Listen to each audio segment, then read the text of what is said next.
students, welcome to Gated Zeal. I am Ashish and I am the mentor in Gated Zeal.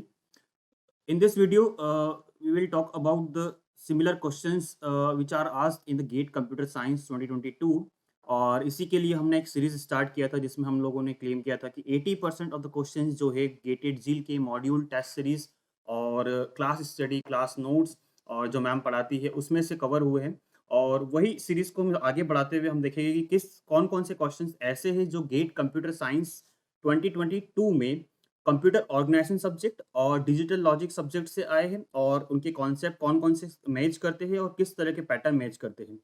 Gate का जो paper इस साल जो आया था 2023 का अगर आप देखें ओवरऑल अगर आप गेटेड जिल के स्टूडेंट हैं और गेटेड जिल की टेस्ट सीरीज अगर आपने परचेस करी होगी, तो आप डिनाई नहीं करेंगे कि जो गेटेड जिल का कॉन्सेप्ट था टेस्ट पेपर डिज़ाइन करने का और जो मटेरियल गेटेड जिल ने प्रोवाइड किया है, वो similar kind of environment create करता है और सिमिलर पैटर्न जो है गेटेड जिल के टेस्ट पेपर्स का होता है, जो अभी फिलहाल गेट 2022 में आया है। ओके, सो इसी सीरीज को हम आगे बढ़ाते हुए आज हम स्टार्ट करेंगे कंप्यूटर ऑर्गेनाइजेशन सिस्टम। ये क्वेश्चंस देखेंगे और उसको देखेंगे कि उनकी क्या अप्रोच होती है सॉल्यूशन की क्या किस तरह से आपको एग्जाम पेपर में अप्रोच करना था वो क्वेश्चन। और अगर आप गेटेड जिल के स्टूडेंट हैं तो डेफिनेटली आपने वो क्वेश्चन को अटेम्प्ट किया होगा क्योंकि गेटेड जिल के स्टूडेंट बहुत अच्छे लेवल तक क्वेश्चंस को स्टडी करते हैं, बहुत अच्छे लेवल की थ्योरी स्टडी करते हैं और काफ़ी डेप्थ तक सब्जेक्ट को स्टडी करते हैं। सो वो क्वेश्चंस जो आए हैं according to the feedback of students, सभी स्टूडेंट्स का कहना था कि जो क्वेश्चंस जो आए हैं कंप्यूटर सिस्टम ऑर्गेनाइजेशन में और डिजिटल लॉजिक में, ये सारे questions similar kind of questions थे। इस टाइप के क्वेश्चंस का कहीं न कहीं हमने किसी न किसी पैटर्न में कहीं न कहीं स्टडी करी है, कहीं न कहीं हमने यूज़ करा है उनका, उन कॉन्सेप्ट का यूज़ करा है और उन कॉन्सेप्ट के बेसिस पे हमें क्वेश्चंस क्या गेट कंप्यूटर साइंस में अवेलेबल हुए।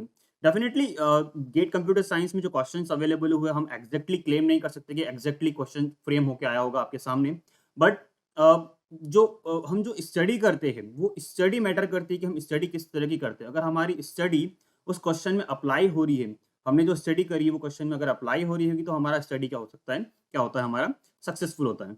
सो वही जो स्टडी हमने यहाँ गेटेड जील में जो करी है वो कुछ हद तक 80% हद तक हम क्लेम कर रहे हैं कि वो स्टडी डायरेक्ट अप्लाई हुई है हमारे गेट कंप्यूटर साइंस के इस ईयर के पेपर में। सो इसी सीरीज में हम स्टार्ट करते हैं कि गेट कंप्यूटर साइंस में computer system organization and digital logic में कौन-कौन से सिमिलर क्वेश्चन जो ऐसे हैं, जो हम जिनके कॉन्सेप्ट गेटेड जिल के कॉन्सेप्ट से हम उनको सॉल्व कर सकते हैं।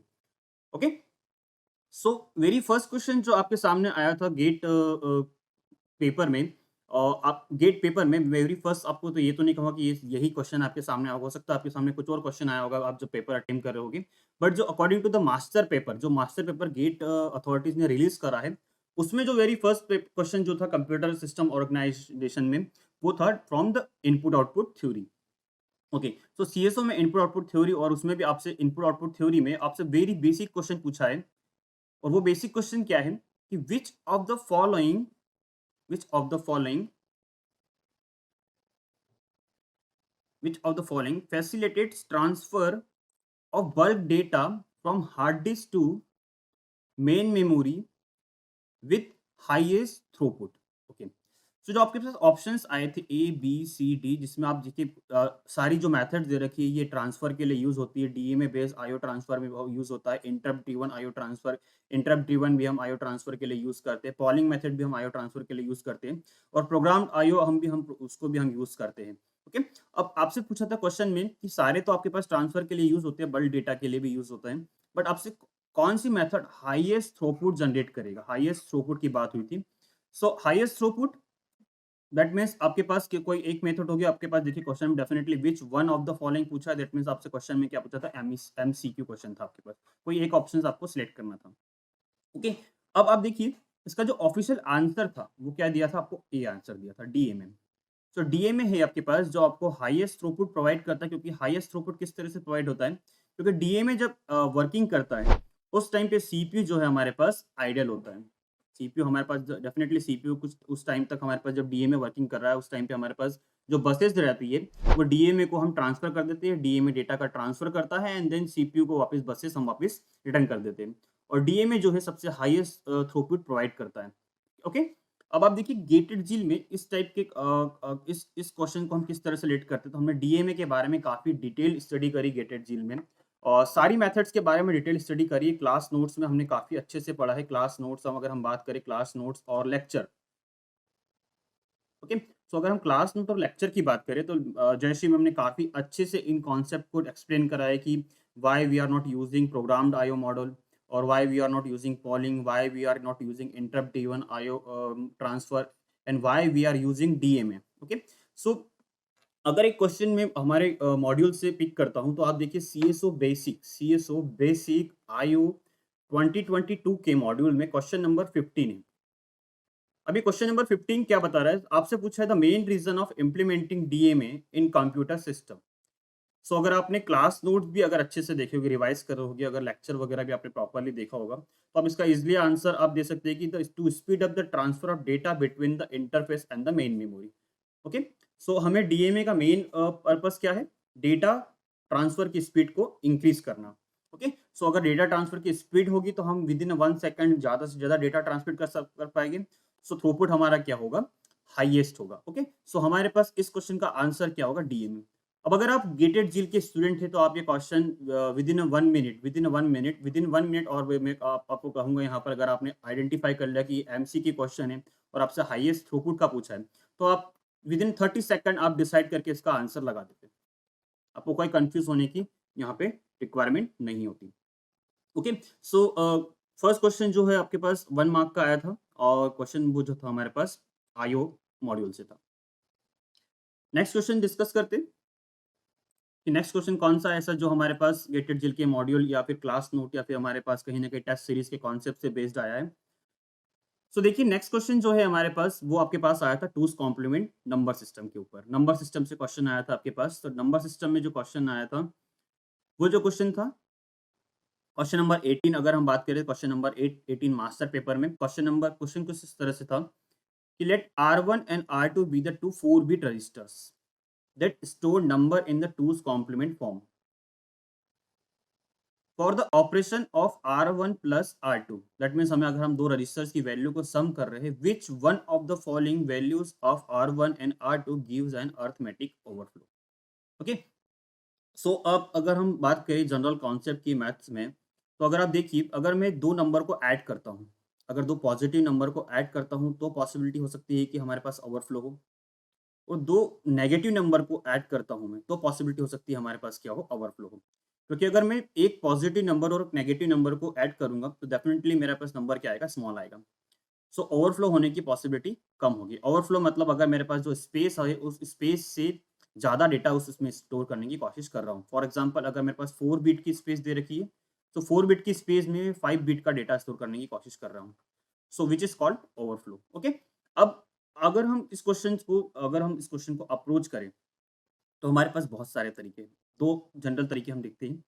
फर्स्ट तरीका, फर्स्ट मेथड क्या हो सकती है, तो फर्स्ट मेथड अगर हम ये हो सकती है कि अगर आपने अच्छे से स्टडी करी होगी, तो आप इसमें एक डायरेक्ट मेथड अप्लाई कर सकते हैं टूस कॉम्प्लीमेंट ओवरफ्लो फाइंड करने की। तो टूस कॉम्प्लीमेंट ओवरफ्लो फाइंड करने की डायरेक्ट मेथड क्या है, दैट इज कैरी इन और कैरी आउट। कैरी इन और कैरी आउट। कैरी इन मतलब जो हमारे पास जो मोस्ट सिग्निफिकेंट बीट पे जो कैरी जनरेट होता है, वो कैरी इन होता है। और जो सबसे हमारे पास मोस्ट सिग्निफिकेंट के बाद भी जो हमारे पास कैरी जनरेट होता है, which is our carry out, okay. So carry in और कैरी आउट का जो एक्सऑर होता है, अगर उसका रिजल्ट 1 आता है, सो दैट मीन्स हमारे पास क्या होगा, ओवरफ्लो होगा, ओके। सो अगर कैरी इन को कैरी आउट का सम अगर क्या आता है, हमारे पास 1 आता है, दैट मीन्स हमारे पास क्या होगा, ओवरफ्लो होगा। अब आप देखिए, हम इस क्वेश्चन को सॉल्व करके भी देखिए किस तरह से कैलकुलेट करना, किस तरह से निकालना है हमारे पास हमें यहाँ पर। बट आप देखिए गेटेड झील में अगर आपने मॉड्यूल सॉल्व करा होगा, तो अगर अगेन वापस बेसिक नंबर सिस्टम की बात करूँ, तो बेसिक नंबर सिस्टम में आप देखिए यहाँ पर क्वेश्चन नंबर 51 सेम क्वेश्चन था विद 6 बिट रजिस्टर्स, कि आपके पास 6 बिट के नंबर से टूस कॉम्प्लीमेंट में, और आपसे पूछा था कि कौन से नंबर्स का आपके पास एडिशन आपके पास क्या हो रहा है, ओवरफ्लो हो रहा है, ओके। सो अगर आपने यहाँ पे ये क्वेश्चन सॉल्व किया होगा, तो आप इस क्वेश्चन को भी सॉल्व कर लेते हैं, ठीक है। सो काफी हद तक मैच हो गया ये क्वेश्चन। जस्ट मैचिंग का हम ये नहीं कह रहे कि मैचिंग हमारा डायरेक्ट आपके पास 1 to 1 मैचिंग हो, वन विद इन सारे वर्ड सिमिलर हो, बट कॉन्सेप्ट हमारा मैच होना चाहिए क्वेश्चन को सॉल्व करने का। इन ओवरऑल अगर हम क्वेश्चन को सॉल्व करने का कॉन्सेप्ट डिटेक्ट कर लेते हैं तो हमारे पास क्या होता है, क्वेश्चन सॉल्व करना ईजी हो जाता है। तो आप देख रहे हैं यहाँ पे आपने ये क्वेश्चन को सॉल्व करने का कॉन्सेप्ट स्टडी किया होगा, क्वेश्चन नंबर 51। और यही एक सिंगल क्वेश्चन नहीं था गेट एट जिल के मॉड्यूल में, इस तरह के बहुत सारे क्वेश्चन आपके सामने हैं। गेट एट जिल आपको बेसिक मॉड्यूल भी प्रोवाइड करता है, प्लस साथ में आपको एडवांस मॉड्यूल भी प्रोवाइड करता है, सो दैट आपकी स्टडी एक एडवांस लेवल पे भी आपको लेके जाता है गेटेड जिल। ओके, ना आपको बेसिक लेवल पे छोड़ता, आपको एक एडवांस लेवल पे भी आपको लेके जाता हो, विद आपको इस एडवांस लेवल पे के लिए भी आपको सपोर्ट काफ़ी देता है। आप अगर इस एडवांस लेवल पे जाने के लिए भी आपको जो भी थ्योरी रिक्वायर्ड होती है, अगर आपको इन एडवांस लेवल के सॉल्यूशन के लिए आपको सॉल्यूशंस वगैरह की रिक्वायरमेंट होती है, अगर आपको ये समझ में नहीं आता है तो आपके हमारे पास बहुत सारे तरीके हैं जिसके थ्रू हम आपको यहाँ एक्सप्लेन करते हैं उन तरीके से। सो आप अच्छे से एक एडवांस लेवल पे गेटेड जिल आपको आपके स्टडी में लेके जाता है। ओके, अब किस तरह से इस क्वेश्चन को सॉल्व करना है, सो हम देखते हैं किस तरह से इस क्वेश्चन को सॉल्व करना है। सो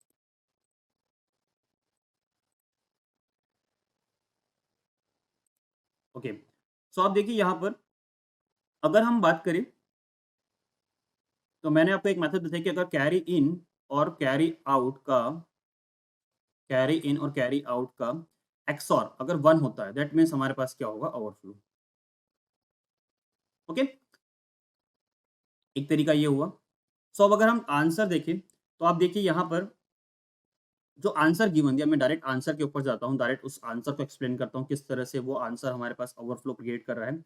सो अगर मैं बी ऑप्शन को लेता हूँ तो बी वन में आर वन रजिस्टर क्या है हमारे पास, तो आर वन रजिस्टर है हमारे पास 1100 और आर टू रजिस्टर क्या है हमारे पास 1010। ओके, अब अगर हम सम करते हैं तो सम क्या होगा, 0 0 का सम 0, 0 1 का सम क्या होगा 1, 1 1 0 का सम क्या होगा 1, एंड 1 1 का सम क्या होगा, यहाँ पे देखिए आप कैरी सी इन क्या आया, कैरी इन क्या आया, तो कैरी इन आपका क्या आया है 0। ओके, एंड 1 1 का सम क्या होगा 1, 1 1 का सम क्या होगा 0, और हमारे पास कैरी आउट क्या आएगा आपका यहाँ पर 1। तो सी आउट क्या है आपके पास यहाँ पर, तो सी आउट अगर हम देखें तो सी आउट 1 आया।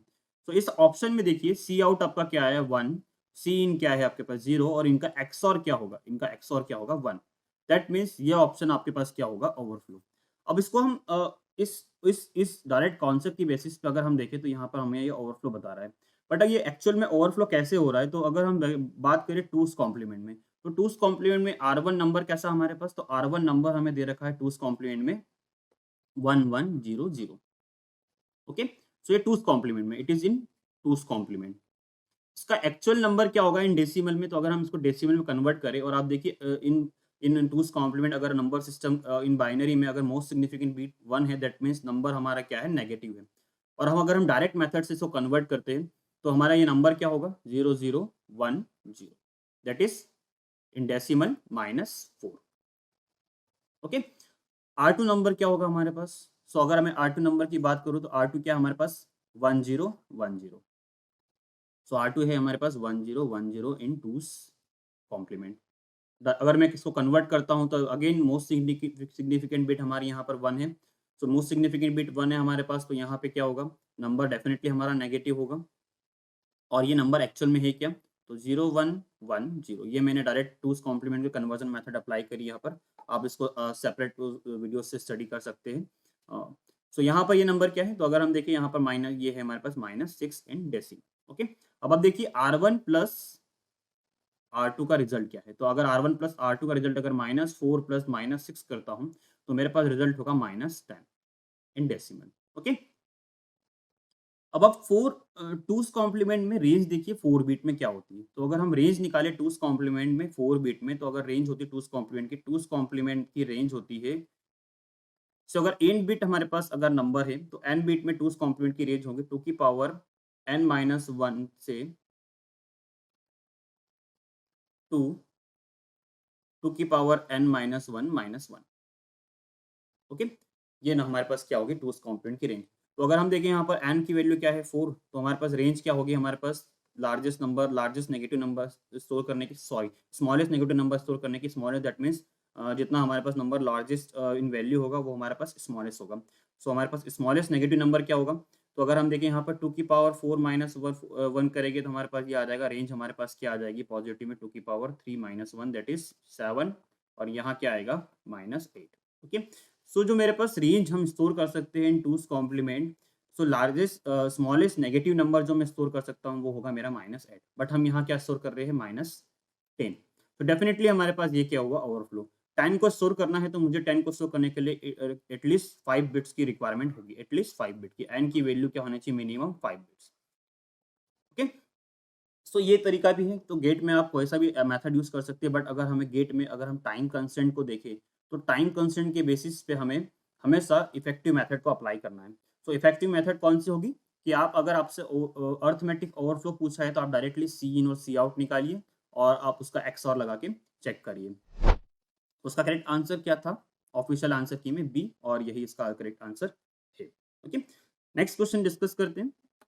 काफ़ी सिंपल क्वेश्चन था। इस टाइप के बहुत सारे क्वेश्चंस आपने गेट में गेट में क्या सॉरी इन योर स्टडी आपने मॉड्यूल्स में सॉल्व किए होंगे, और इस तरह से बहुत सारे क्वेश्चन सॉल्व किए होंगे। ओके, नेक्स्ट क्वेश्चन डिस्कस करते हैं।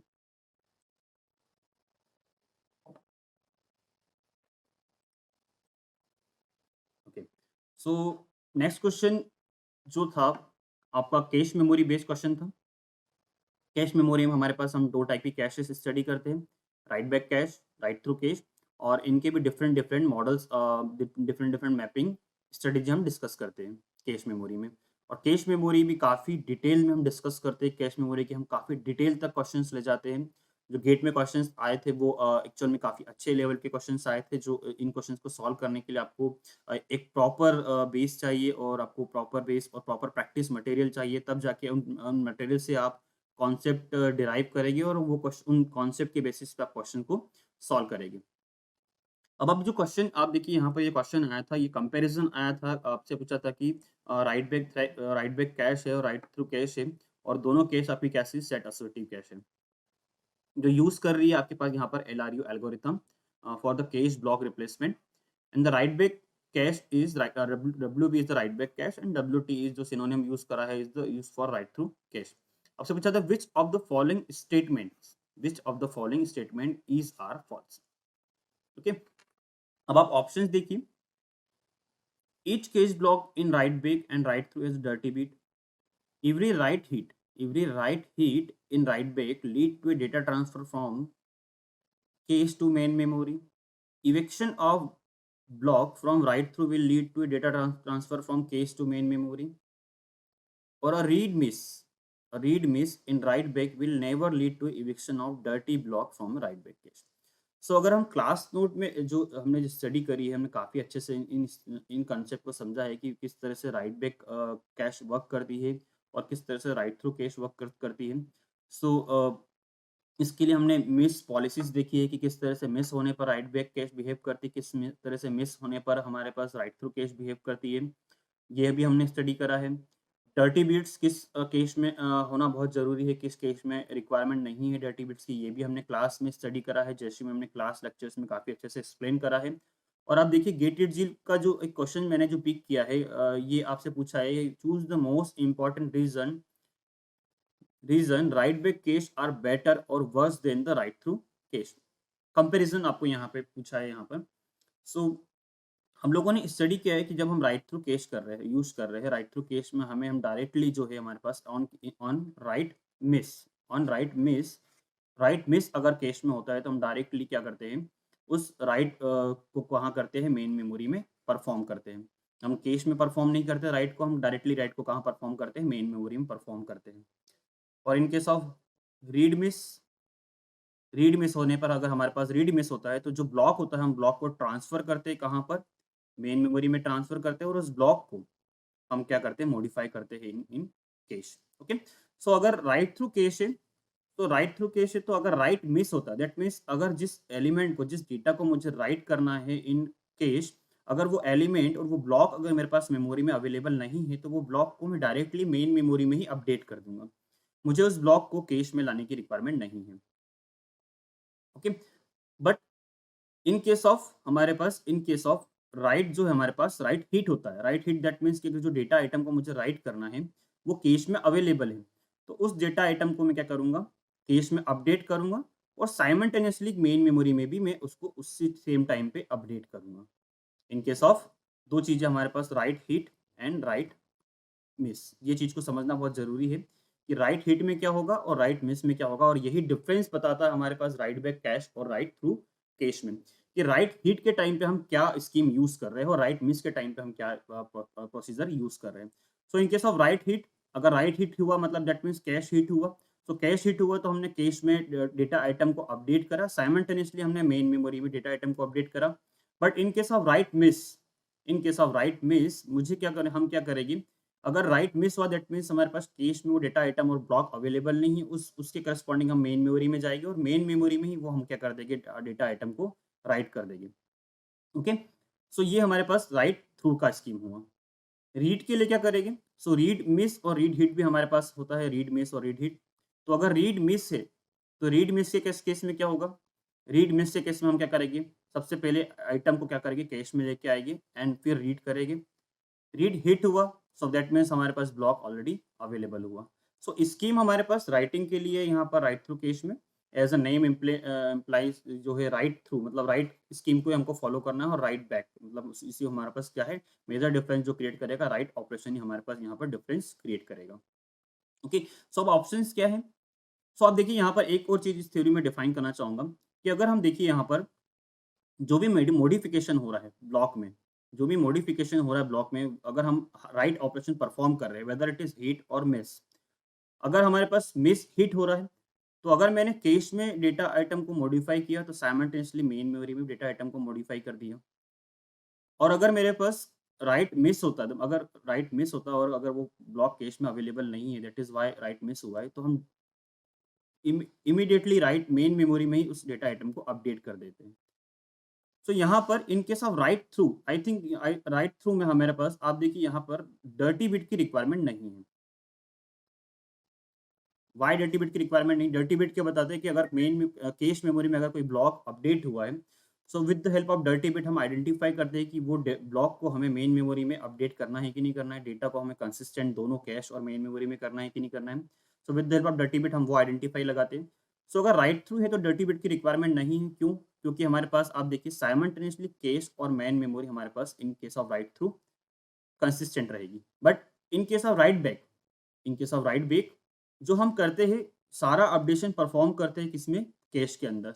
जो भी अगर राइट मिस हुआ यार हमारे पास, राइट मिस या फिर रीड मिस, दोनों के केस में हम डेटा को कहाँ लेके आएंगे, कैश में लेके आएंगे, इन case of write back.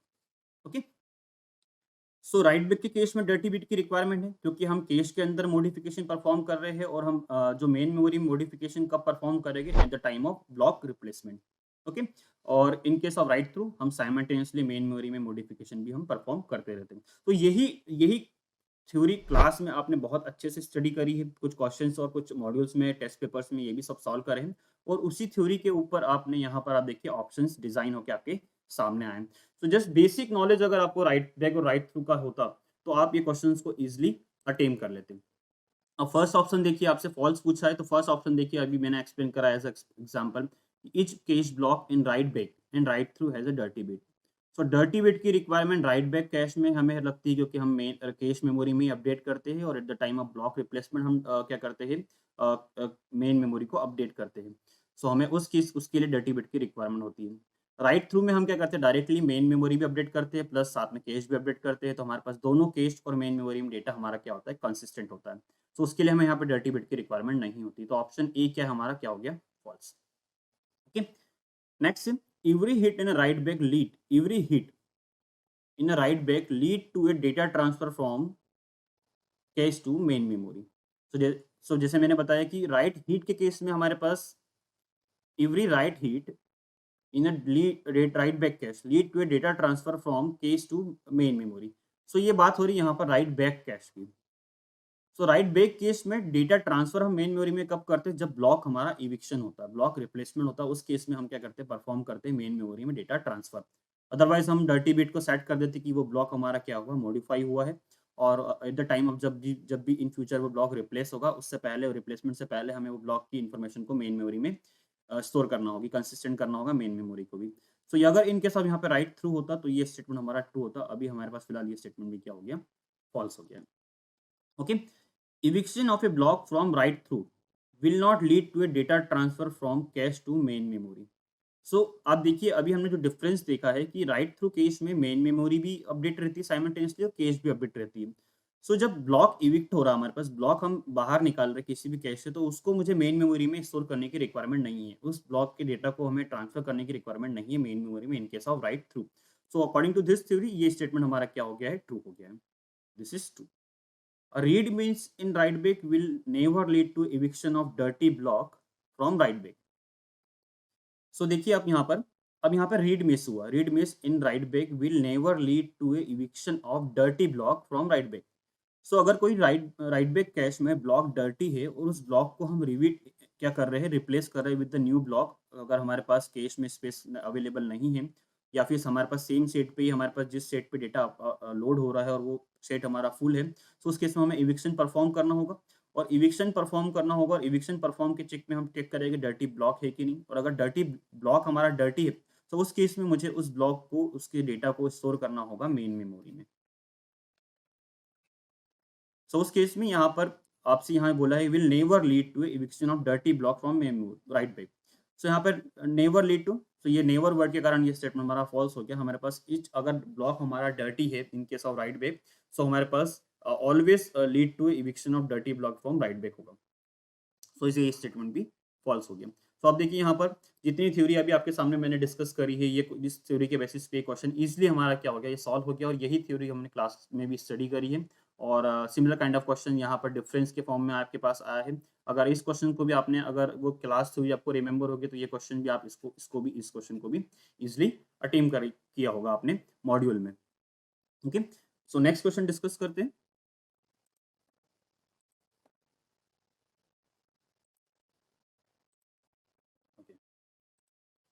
So next question जो है आपके पास, अगेन कैश मेमोरी पे क्वेश्चन है आपके पास। आप देखिए कैश मेमोरी का वेटेज गेट में कितना था।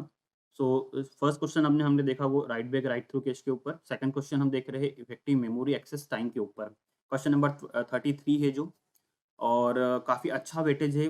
मुझे आई थिंक फर्स्ट टाइम मुझे इतना कैश का वेटेज दिखा है। अगर मैं लास्ट 10 ईयर की बात करूँ क्वेश्चंस की, तो इस तरह से 3 क्वेश्चंस ओवरऑल सीएसओ में 3 क्वेश्चंस जो है आपके पास कैश मेमोरी पे आए। इन फ्यूचर एक क्वेश्चन और अभी आएगा हमारे पास वीडियो में, वो भी हम डिस्कस करेंगे। सो क्वेश्चन नंबर 33 आपके पास इफेक्टिव मेमोरी एक्सेस टाइम का क्वेश्चन था। अब आप देखिए ये क्वेश्चन जो है मैंने आप इस क्वेश्चन को देखिए, इस क्वेश्चन की मैं लैंग्वेज रीड करता हूँ कि a cache memory that has the heat rate of 0.8 and has an access latency of 10 nanosecond and a miss penalty of 100 nanosecond. Optimization is done on a cache to reduce the miss rate. However, the optimization result in an increase of cache access latency to 15 nanosecond. From 10 to 15 हमारे पास क्या हो गया है, access latency हो गया जब हम ऑप्टिमाइजेशन अप्लाई करते हैं इस कैश मेमोरी के ऊपर। क्या हमें क्या करना है, मिस रेट को रिड्यूस करना है। Okay, where is the miss penalty is not affected. So miss penalty हमारे पास क्या है, नॉट अफेक्टेड है, मतलब पहले भी 100 थी और ऑप्टिमाइजेशन के बाद भी हमारे पास मिस पेनल्टी क्या है, 100 है। The minimum heat rate needed after the optimization such that it should not increase the average memory access time. सो ये क्वेश्चंस में आपको फर्स्ट सबसे पहले तो आपको इस जो विदाउट ऑप्टिमाइजेशन कैश आपके पास सिस्टम में है उसका average memory access time find करना था। और वो एवरेज मेमोरी एक्सेस टाइम को एज अ बेस रख के आपको नया हीट रेशियो फाइंड करना था with the new value of cache and miss penalty. Okay, अब आप सिमिलर क्वेश्चन देखिए, जो एडवांस मॉड्यूल है हमारा कैश मेमोरी का, उसमें आप देखिए सिमिलर क्वेश्चन आपको, आई थिंक मेरे ख्याल से बहुत ही सिमिलर क्वेश्चन है ये क्वेश्चन, कि आपके पास 2 कैश ऑर्गेनाइजेशन दे रखे A and B, both are 2 set associative cache with LRU replacement policy. Cache A is the size of 1 kilobyte and the cache B is the size of 2 kilobyte. Assume it takes 200 nanosecond to get a block of data from main memory. Assume cache A has a heat time of 4 nanosecond and a miss rate of 4%, while the cache B being larger and has a heat time of 6 nanosecond. Okay, so आपको यहाँ पर heat time cash B का दे रखा है, cash A का दे रखा है, miss rate दे रखा है कैश ए का, एंड आपसे पूछा यहाँ, और आपको एक्सेस टाइम भी दे रखा है मेन मेमोरी का, वो क्या दे रखा है आपको 200 nanosecond. What is the worst miss rate, इस क्वेश्चन में आपसे हीट रेट पूछा था, यहाँ पे आपसे मिस रेट पूछा है कि what is the worst miss rate that cache B can have in order to perform as well as cache A. मतलब आपके पास मिस रेट क्या होगा कि कैश बी का परफॉर्मेंस सिमिलर हो, एटलीस्ट सिमिलर हो कैश ए की जैसा। ओके, सो यही क्वेश्चन इस क्वेश्चन में भी सेम कॉन्सेप्ट अप्लाई करना था कि आपको इफेक्टिव एक्सेस टाइम, आपको इफेक्टिव मेमोरी एक्सेस टाइम, आपको फर्स्ट कैश ए का फाइंड करना था, and then as a base of access time use करके आपको कैश बी का आपको हीट रेट फाइंड करना था, और हीट रेट के बेसिस पे मिस रेट फाइंड करना था। ओके, सो सेम कॉन्सेप्ट आपने अगर ये क्वेश्चन सॉल्व किया होगा, तो ये सेम कंसेप्ट आपके पास यहाँ पर आप इस क्वेश्चन में भी आप अप्लाई कर देते। और कैश मेमोरी में हमारे पास काफ़ी डेप्थ तक के क्वेश्चन से बहुत ही बहुत हमारा जो कैश मेमोरी का जो मॉड्यूल है, काफ़ी डेप्थ तक क्वेश्चंस आप अगर इसको सॉल्व करते हैं तो आपको कैश मेमोरी के एक एडवांस लेवल तक के क्वेश्चंस आपको समझ में आते हैं। ओके, सो ये क्वेश्चन बहुत हद तक सिमिलर क्वेश्चन रहा है हमारे पास इस मॉड्यूल में हमने जो डिज़ाइन करा है, और इसी कॉन्सेप्ट पे ये क्वेश्चन आप इजिली सॉल्व कर देते हैं। अब हम देखते हैं किस तरह से इसका कैलकुलेशन होता है।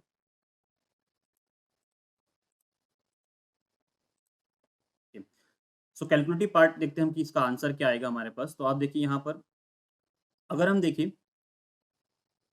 सो हमें क्या करना है, किस तरह से करना है। तो अगर हमारे पास हीट रेशो दे रखा है 0.8, केस एक्सेस लेटेंसी दे रखा है 10 नैनोसेकंड, मिस पेनल्टी दे रखा है 100 नैनोसेकंड। ओके, सो अगर हम ओल्ड केस जो विदाउट ऑप्टिमाइजेशन केस है उसका अगर मैं इफेक्टिव मेमोरी एक्सेस टाइम की इक्वेशन लिखता हूँ, तो फर्स्ट अगर हम देखें तो इफेक्टिव मेमोरी एक्सेस टाइम की इक्वेशन में हम क्या करते हैं, सबसे पहले कैश को चेक करते हैं। सो सबसे पहले मैंने कैश को चेक करा, अगर कैश हिट हो जाती है हमारे पास, तो हम क्या करते हैं, मेन मेमोरी को डेटा सप्लाई कर देते हैं। कैश अगर हिट हुआ तो डेटा हमने सीपीयू को प्रोवाइड कर दिया। बट अगर कैश मिस होता है, तो इन केस ऑफ कैश मिस हम कहाँ जाते हैं, मेन मेमोरी में डेटा को सर्च करने, मेन मेमोरी से डेटा लेने। ओके, सो हिट पॉसिबिलिटी कितनी दे रखी है, तो 0.8% मेरे पास कैश हिट होगा। और अगर कैश हिट होगा तो उस केस में उसको एक्सेस टाइम कितना लगेगा, 10 नैनो सेकंड का लगेगा। ओके, बट आप देखिए आपने इस कैश को एक्सेस करा और 20% केसेस में आपके पास क्या हुआ कि आपका कैश क्या होगा, मिस हो गया। 0.8% केस में क्या हुआ, आपका कैश हिट हुआ है तो सीपीयू को डेटा अवेलेबल हो गया। बट 20% केसेस में कैश मिस हुआ है और मेन मेमोरी में आपके पास डेटा, आपको मेन मेमोरी से डेटा यहाँ पे लेके आना होगा। ओके, अब आपको क्वेश्चन में मिस पेनल्टी दे रखी है। अब मिस पेनल्टी दे रखी, दैट मीन्स आपके पास आफ्टर द केस एक्सेस, आपको जो ब्लॉक को के मेन मेमोरी में लोड करने में और सीपीयू को डेटा प्रोवाइड करने में वो टाइम क्या लग रहा है आपको, 100 नैनो सेकंड। सो यहाँ पे क्या हुआ कि सबसे पहले हमने कैश को एक्सेस करा, तो उसकी पॉसिबिलिटी कितनी की 0.8% में डेटा हमें कैश में मिल गया, वो हमारे पास क्या लगा, 10 नैनो सेकंड का टाइम लगा। प्लस 20% पॉसिबिलिटी क्या है कि मैंने 10 नैनो सेकंड का जो टाइम है यहाँ पर क्या हुआ, वेस्ट हुआ, और मुझे पता लगा कि कैश मेरा क्या हुआ, मिस हुआ। अब उसके लिए मुझे कहाँ से, मेन मेमोरी से डेटा लेके आना होगा। सो इस 10 नैनो सेकंड में हमने क्या करा, कैश मिस हुआ, और उसके बाद फिर आप क्या कर रहे हैं, 100 नैनो सेकंड में हम कैश मेमोरी और मेन मेमोरी से डेटा कहाँ लेके आ रहे हैं, सीपीयू को प्रोवाइड भी कर रहे हैं, साइमल्टेनियसली हम क्या कर रहे हैं, कैश में डाटा को लोड भी कर रहे हैं। सो अब इस थ्योरी से हमने यहाँ के कंक्लूजन निकाला कि प्लस 10 प्लस 100 और यहाँ पर होगा। ओके, सो एक यहाँ पर ये क्वेश्चन में गिवन नहीं था कि हमारे पास ये जो है सीक्वेंशियल एक्सेस हो रहा है कि पैरेलल एक्सेस हो रहा है। अभी हमने यहाँ पे सीक्वेंशियल एक्सेस अजम्पशन लिया है कि मिस पेनल्टी मेरे पास क्या हो रही है, सीक्वेंशियल एक्सेस में ये हो रही है। सिमिलर काइंड ऑफ अगर आप पैरेलल एक्सेस अजम्पशन लगाते हैं तो उस केस में क्या होता है कि हम साइमल्टेनियसली केस में भी सर्च करते हैं और साइमल्टेनियसली मेन मेमोरी में भी सर्च करते हैं। और जो इन केस ऑफ मिस जो लार्जेस्ट टाइम रहता है हम उसको कंसिडर करते हैं, क्योंकि हमारे पास जो स्मॉलर टाइम रहता है वो ओवरलैप हो जाता है लार्जेस्ट टाइम में। तो एक इक्वेशन क्या पॉसिबल हो सकती है कि 0.8 इंटू 10 प्लस 0.2 इंटू 100। ओके, तो जो भी आपको यहाँ से इफेक्टिव एक्सेस टाइम आपको यहाँ पे मिलता, उसको आप as a effective access time base use करते हैं यहाँ पर, और आपकी नई इक्वेशन क्या होती है कि 0.8 इंटू 15, सॉरी हमें यहाँ पर अब यहाँ पे क्या निकालना है, इफेक्टिव एक्सेस टाइम में हीट रेशो निकालना है, तो heat ratio into 15 plus 1 minus heat into 15 plus 100, या फिर आपकी एक इक्वेशन होती है heat plus 15 plus 1 minus heat into 100। So this is for parallel और this is for sequential। Okay, तो यहाँ पर दो आपके पास दो इक्वेशन बनेंगे, और दो इक्वेशन के बेसिस पे फर्स्ट इक्वेशन से आपको इफेक्टिव एक्सेस टाइम रखना है, और उस इफेक्टिव एक्सेस टाइम को आपको यहाँ पर यूज करना है, और आपको यहाँ पर क्या फाइंड करना है, हीट रेशियो फाइंड करना है। तो उसका आंसर जो आपके पास आएगा 0.85 उसका आंसर आपके पास आएगा, और वो किससे आ रहा है, सिक्वेंशियल एक्सेस से आ रहा है। ओके, सो यहाँ पर क्वेश्चन में किसी भी प्रकार से कोई ऐसी हिंट नहीं गिवन नहीं थी कि आपके पास यहाँ पर पैरेलल एक्सेस हो रहा है, तो बाय डिफॉल्ट जो हमने अजम्पशन लिया कि हमारे पास जो यहाँ पर सिक्वेंशियली एक्सेस हम यूज कर रहे हैं। ओके, तो इसका आंसर क्या होगा? 0.85। नेक्स्ट क्वेश्चन डिस्कस करेंगे। तो नेक्स्ट क्वेश्चन अगेन आप देखिए, नेक्स्ट क्वेश्चन जो है क्वेश्चन नंबर 14 है, और इस क्वेश्चन को मैं सीएसओ प्लस डिजिटल दोनों का कंबाइन क्वेश्चन कहूंगा, क्योंकि ये क्वेश्चन जो है डायरेक्टली डिजिटल से इस बार कोई क्वेश्चन आपके पास नहीं आया है। डिजिटल से एक नंबर सिस्टम से क्वेश्चन आया आपके पास, और जो है अदर थ्योरी से कोई क्वेश्चंस नहीं आए हैं, जस्ट उन थ्योरीज का इस क्वेश्चन में अप्लाई हुआ है। सो ये question similar kind of CSO question है, और इस क्वेश्चन में आपको सीएसओ के कॉन्सेप्ट भी यूज होंगे और डिजिटल के कॉन्सेप्ट भी यूज होंगे। ओके, अब इस क्वेश्चन को आप देखिए, यहाँ पर आपके सामने एक क्वेश्चन अवेलेबल है। ये क्वेश्चन हमने डिस्कस किया था टेस्ट आईडी 82 में, मॉक 6 में। उस क्वेश्चन में हमने ये कॉन्फ़िगरेशन दे रखा है टू वे सेट एसोसिएटिव का। ये डिस्कस किया था कि टू वे सेट एसोसिएटिव किस तरह से वर्क करती है, उसका आर्किटेक्चर कैसा होता है, कौन-कौन से डिजिटल सर्किट यूज़ होते हैं इस कैश ऑर्गेनाइजेशन में, लॉजिक गेट्स कौन से यूज़ होते हैं, सर्किट्स कॉम्बिनेशन सर्किट कौन-कौन से यूज़ होते हैं, और उनका क्या वर्किंग होता है। सो यहाँ पे हमने स्टडी किया था कि किस तरह से अगर आपके पास मेन मेमोरी एड्रेस है, और टू वे सेट एसोसिएटिव में अगर आपको चेक करना है कि कैश हिट हो रहा है कि मिस हो रहा है, तो किस तरह से to way set associative work करती है। ये हमने डिस्कस किया था इस क्वेश्चन में, कि किस तरह से मैं टैग यहाँ से रीड करता हूँ, किसी भी ब्लॉक से या किसी सेट से टैग रीड करता हूँ, किस तरह से हम डेटा को प्रोवाइड करते हैं, और किस तरह से हमारा हिट और मिस होता है in two way set associative. Okay, वही कॉन्सेप्ट यहाँ पे अगर आपने वो जो डिस्कशन अटेंड किया होगा, जो हमने डिस्कस किया था टेस्ट मॉक 6 में, तो उसमें मैंने बताया था कि अगर केस में हमारे पास मल्टीपल्स लाइन है, अगर केस में हमारे पास 4 लाइन्स हैं, तो इन 4 लाइन्स को, इस 4 लाइन में से किसी एक लाइन को एक्सेस करने के लिए हम यहाँ क्या यूज़ करते हैं? डिकोडर यूज़ करते हैं। और हम अगर हमारे पास सेट की बिट, फॉर एग्ज़ाम्पल अगर हमारे पास 2 बिट का सेट है, दैट मीन्स 2 बिट का सेट है। सो 2 बिट का सेट है, तो कितने पॉसिबल सेट बन सकते हैं? तो 2 बिट में हमारे पास 2 की पावर 2 टोटल 4 सेट्स बन सकते हैं। सो इन 4 सेट में से किसी एक सेट को एक्सेस करना है, तो उसके लिए हम यहाँ क्या यूज़ करते हैं? डिकोडर, क्योंकि डिकोडर किसी एक सेट का, किसी एक आउटपुट लाइन का सिग्नल एक्टिवेट करता है, और बाकी अदर आउटपुट लाइन के सिग्नल को डीएक्टिवेट कर देता है। ओके, सो जो हमारे पास सिग्नल जाते हैं वो किसी एक लाइन में ही अवेलेबल होंगे। सो इन 4 में से किसी एक को एक्टिव करने के लिए मुझे क्या करना होगा? यहाँ पर हमने यहाँ क्या यूज़ करा है? 2 क्रॉस 4 का डिकोडर यूज़ किया है। ओके, दैट इज़ 2 क्रॉस 2 का पावर 2 का डिकोडर यूज़ करा है। सो आउट ऑफ 4 लाइन मुझे किसी एक लाइन को एक्सेस करना है, किसी एक लाइन में से टैग प्लस डेटा एक्सेस करना है, तो उसके लिए हमने यहाँ पे डिकोडर यूज़ करा है। देन यहाँ पर हमने कंपैरेटर यूज़ करा है। कंपैरेटर का क्या वर्किंग होता है, ये भी हमें पता है। डिजिटल में हमने देखा है कि बीट्स को कंपेयर करने के लिए हम यहाँ कंपैरेटर यूज़ करते हैं, तो यहाँ कंपैरेटर यूज़ करा है। डायरेक्टली 28 बिट का टैग हमने इस कंप्यूटर में सप्लाई कर दिया, और यहाँ से हिट और मिस आ रहा है। ओके, अब आप देखिए यहाँ पर हमारे पास ये टू वे सेटोसिटी कैश है, तो हमारे पास पर सेट हमारे पास 2 लाइन्स अवेलेबल है इस कैश में। ओके, सो किस लाइन में से डेटा मुझे सप्लाई करना है, तो हमारे पास पर सेट हमारे पास 2 लाइन्स अवेलेबल है। कोई सी एक लाइन को मुझे डेटा सप्लाई करना है। सो आउट ऑफ 2 से हमें एक में से सप्लाई करना है, तो यहाँ पर हमने यूज़ करा था 2 क्रॉस 1 का मक्स। ये हमने यहाँ स्टडी करा था।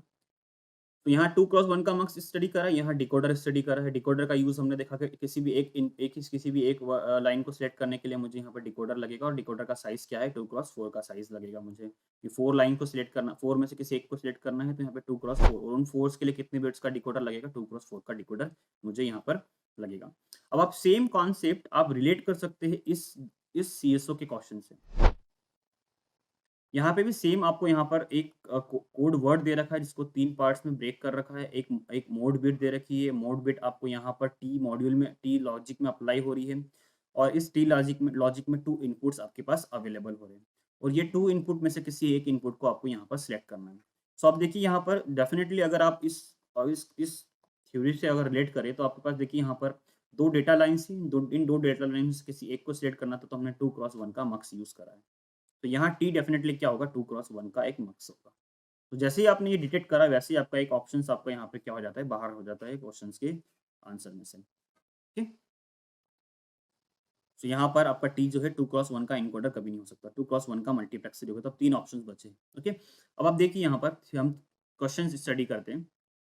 तो क्वेश्चन में Consider a digital display system shown in a figure that display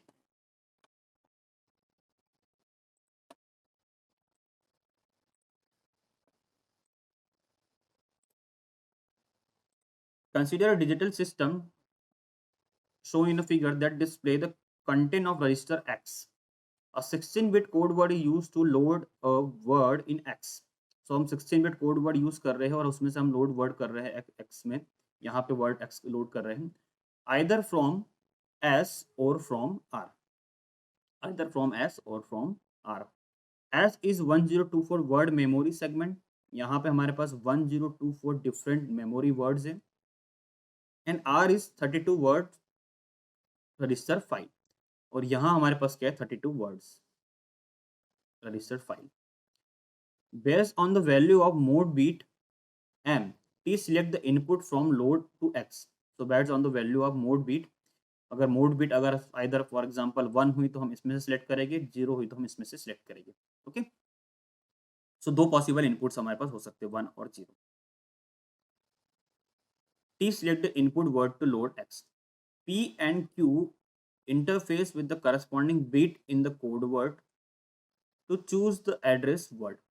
Okay. तो यहाँ पर P एंड Q हमारे पास एक डिजिटल लॉजिक इंटरफेस है जो सिलेक्ट करता है appropriate word from S and R. Okay, which of the following represent the functionality of P, Q and T. So T तो हम फाइंड कर चुके हैं कि T हमारे पास क्या होना चाहिए, 2x1 का एक मक्स होना चाहिए. अब अभी हमने प्रीवियस डिस्कस किया था कि मुझे अगर कैश मेमोरी में 4 लाइन्स है तो 4 में से किसी एक लाइन को सिलेक्ट करना है, तो उसके लिए हम क्या यूज़ करते हैं, 2x4 का डिकोडर, 2x4 का डिकोडर. अब हमारे पास यहाँ पर अगर हम एस मॉड्यूल की बात करें तो एस मॉड्यूल में टोटल डिस्टिंक्ट वर्ड कितने हैं, तो टोटल डिस्टिंक्ट वर्ड है हमारे पास 1024 वर्ड्स. इन वर्ड्स 1024 वर्ड में से किसी एक वर्ड को मुझे इस टी मॉड्यूल में सप्लाई एक्स में प्रोवाइड करना है. सो टोटल डिस्टिंक्ट कितनी बिट्स लगेगी इन 1024 वर्ड को एड्रेस करने के लिए, तो 2 की पावर अगर 10 करूँ तो मुझे 10 डिस्टिंक्ट बिट्स लगेगी, 10 बिट्स लगेगी इन 1024 वर्ड को आइडेंटिफाई करने के लिए. अगर मैं इनका एड्रेस बनाऊं तो 10 बिट्स का मुझे एड्रेस लगेगा इन 1024 वर्ड को एड्रेस करने के लिए. ओके, सो आप देखिए यहाँ पर मुझे यहाँ पर एक एड्रेस देना है, एस एड्रेस देना है. उस एड्रेस के बेसिस पे एस एस एड्रेस मेरे पास क्या होगा, तो डेफिनेटली एस एड्रेस मेरे पास क्या होगा, यहाँ पर 10 बिट का होगा. और आर एड्रेस क्या होगा, तो आर में मेरे पास 32 वर्ड्स है, तो 32 वर्ड्स के लिए मेरे पास कितने बिट्स लगेगी एड्रेस करने के लिए, तो 2 की पावर 5 वर्ड्स होगी, और 2 की पावर 5 वर्ड्स के लिए मुझे यहाँ पर 5 बिट्स लगेगी एड्रेस करने के लिए. तो यहाँ पर एक एड्रेस क्या होगा, 5 बिट्स का होगा मेरे पास. ओके, और मॉड बिट क्या है हमारे पास 1. तो ये आप देखिए 16 बिट का कोड वर्ड है हमारे पास, आपको क्वेश्चन में 16 बिट का कोड वर्ड दे रखा, तो इन सबका सम क्या हो रहा है, 16 बिट. सो हमें यहाँ पर जो एस एड्रेस है 10 बिट का, उस एड्रेस के बेसिस पे मुझे यहाँ से एक वर्ड सिलेक्ट करना है, और वो वर्ड को मैं टी में सप्लाई करूंगा और टी उसको एक्स में सप्लाई कर देगा. सो डेफिनेटली पी क्या होगा हमारे पास, तो पी आपके पास ऑप्शन क्या होगा, तो पी ऑप्शन होगा हमारे पास यहाँ पर 10 क्रॉस 2 टू द पावर 10 का एक डिकोडर. और क्यू क्या होगा हमारे पास, तो 2 क्यू होगा हमारे पास 5 क्रॉस 2 टू द पावर 5 का एक decoder. Okay, so correct option क्या होगा आपका, तो डेफिनेटली करेक्ट ऑप्शन हमारे पास 10 क्रॉस 2 की पावर 10 का डिकोडर, 5 क्रॉस 2 की पावर 5 का डिकोडर, एंड 2 क्रॉस 1 का एक मल्टीप्लेक्सर, विच इज और करेक्ट ऑप्शन. सो पी क्यू आर टी जो होगा हमारे पास डिकोडर, 2 डिकोडर और एक मल्टीप्लेक्सर होगा. तो आप देखिए ये क्वेश्चन हमने डिस्कस किया था, अगर आपने डिस्कशन को प्रॉपर केयरफुली अगर रीड करा होगा तो आप उसके बेसिस पे ये इस क्वेश्चन को इजिली सॉल्व कर लेते हैं, क्योंकि हमने उस डिस्कशन में प्रॉपरली समझा भी था कि किस तरह से हमारे पास जो है ये जो हमारे पास जो मेमोरी एड्रेस होता है उसको किस तरह से हम ब्रेक करते हैं कैश में, और हमारे पास ऑफसेट की बिट को हम कैसे चेक करते हैं, सेट की बिट्स को कैसे हम यूज़ करते हैं, टैग हमारा कैसे यूज़ होता है. तो ये क्वेश्चन हमने डिस्कस किया था उस टेस्ट पेपर में मॉक 6. तो ये क्वेश्चन भी आप देखिए यहाँ पर आपके सामने अवेलेबल हुआ है. नेक्स्ट जो क्वेश्चन हम डिस्कस करेंगे,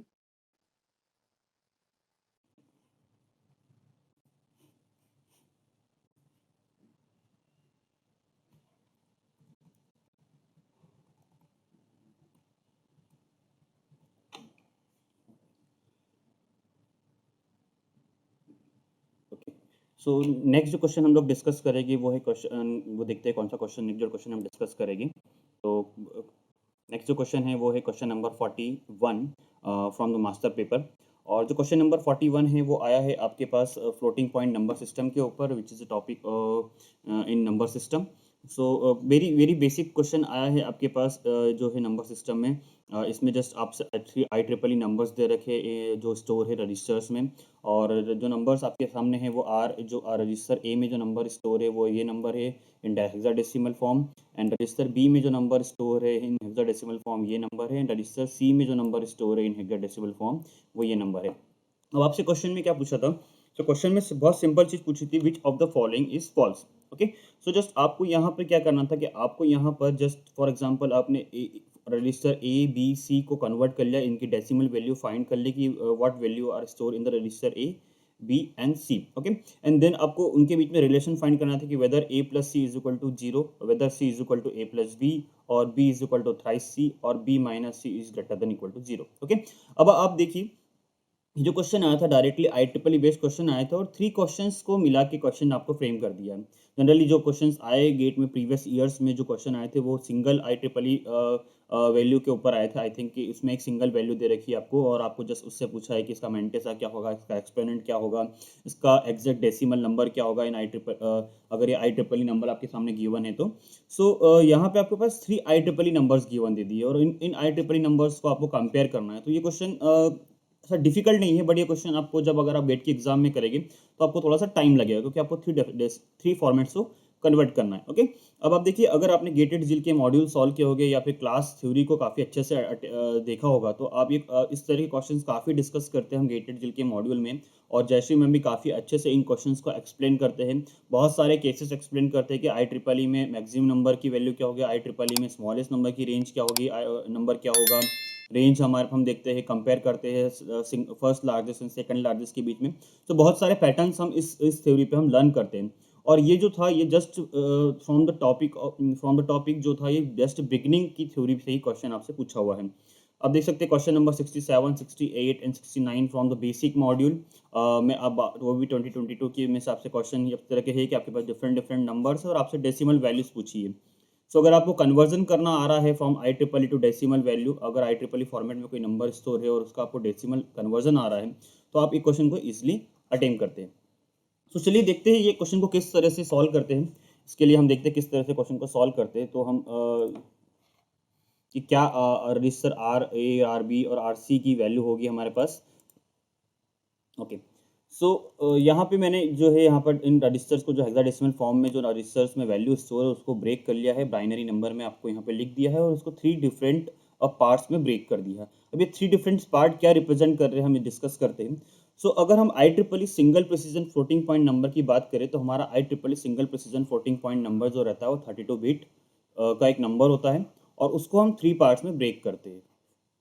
ओके, फर्स्ट पार्ट जो होता है उसका फर्स्ट जो मोस्ट सिग्निफिकेंट बिट होती है वो रिप्रेजेंट करती है साइन ऑफ द नंबर। जो बीच का जो हमारे पास 8 बिट होती है वो रिप्रेजेंट करता है एक्सपोनेंट, एंड जो हमारे पास लास्ट बिट्स रहती है वो हमारे पास रिप्रेजेंट करता है मैंटिसा। ओके, सो 1 बिट का हमारे पास साइन रहता है। एक्सपोनेंट की कितनी बिट्स रहती है, तो एक्सपोनेंट हमारा 8 बिट रहता है इन IEEE, और मैंटिसा कितना बड़ा रहता है हमारे पास इन IEEE, वो होता है हमारे पास 23 बिट्स का। ओके, और यही पैटर्न में मैंने ये नंबर्स को डिवाइड करा है कि हमारे पास अब देखिए साइन, एक्सपोनेंट की 8 बिट एंड देन मैंटिसा की 23 बिट्स। ओके, अब क्या करना है, हमें इन नंबर्स को कन्वर्ट करना है। अब प्रोसीजर क्या होता है हमारे पास जो नंबर होता है, सो नंबर हमारे पास होता है वो होता है हमारे पास sign into 1 dot mantissa into 2 to the power exponent. अगर हम किसी भी नंबर को इस फॉर्मेट में लिख देते हैं तो इसी फॉर्मेट से हम इस नंबर को कहाँ पे रिप्रेजेंट करते हैं, इन IEEE फ्लोटिंग पॉइंट में। सबसे पहले हमें किसी भी नंबर को ये फॉर्मेट में कन्वर्ट करना होता है, और देन उसको हम IEEE फॉर्मेट में स्टोर करते हैं। अब हमें रिवर्स प्रोसीजर अप्लाई करना है। हमें क्या करना है, IEEE के फॉर्मेट में नंबर दे रखा है, हमें जस्ट उसको कन्वर्ट करना है, हमें मैंटिसा लेना है, एक्सपोनेंट फाइंड करना है, और हमें साइन बिट की वैल्यू यहाँ पे पुट करनी है। ओके, सो देखते हैं हमारे पास एक्सपोनेंट कैसे फाइंड करते हैं। सो जो IEEE में हमारे पास जो एक्सपोनेंट होता है वो होता है हमारे पास बायस्ड। बायस दैट मीन्स हमारे पास जो होता है हम किसी वैल्यू को बायस ऐड करके हम यहाँ पर एक्सपोनेंट को स्टोर करते हैं। ओके, ऐड करते हैं, सब्ट्रैक्ट करते हैं यहाँ पर, और हमारे पास यहाँ पर एक्सपोनेंट को स्टोर करते हैं।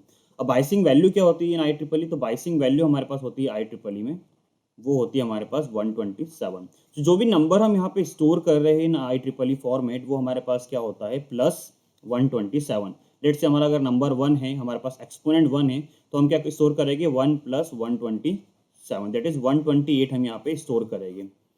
ओके, सो हम ऐसा क्यों कर रहे हैं कि सो दैट हम नेगेटिव रेंज को भी हम कहाँ लेके आ जाए, एक पॉजिटिव रेंज में लेके आ जाए, और हम यहाँ पे नंबर को पॉजिटिव फॉर्म में स्टोर करें। ओके, इसलिए हमने यहाँ पे बाइसिंग वैल्यू स्टोर कर रखी। फॉर एग्जांपल अगर मेरा -127 नंबर है, तो हम उसमें +127 ऐड करेंगे, सो हमारा नंबर क्या हो जाएगा, 0। तो नंबर कहाँ से स्टोर हो जाएगा, 0 से स्टोर होना स्टार्ट होगा।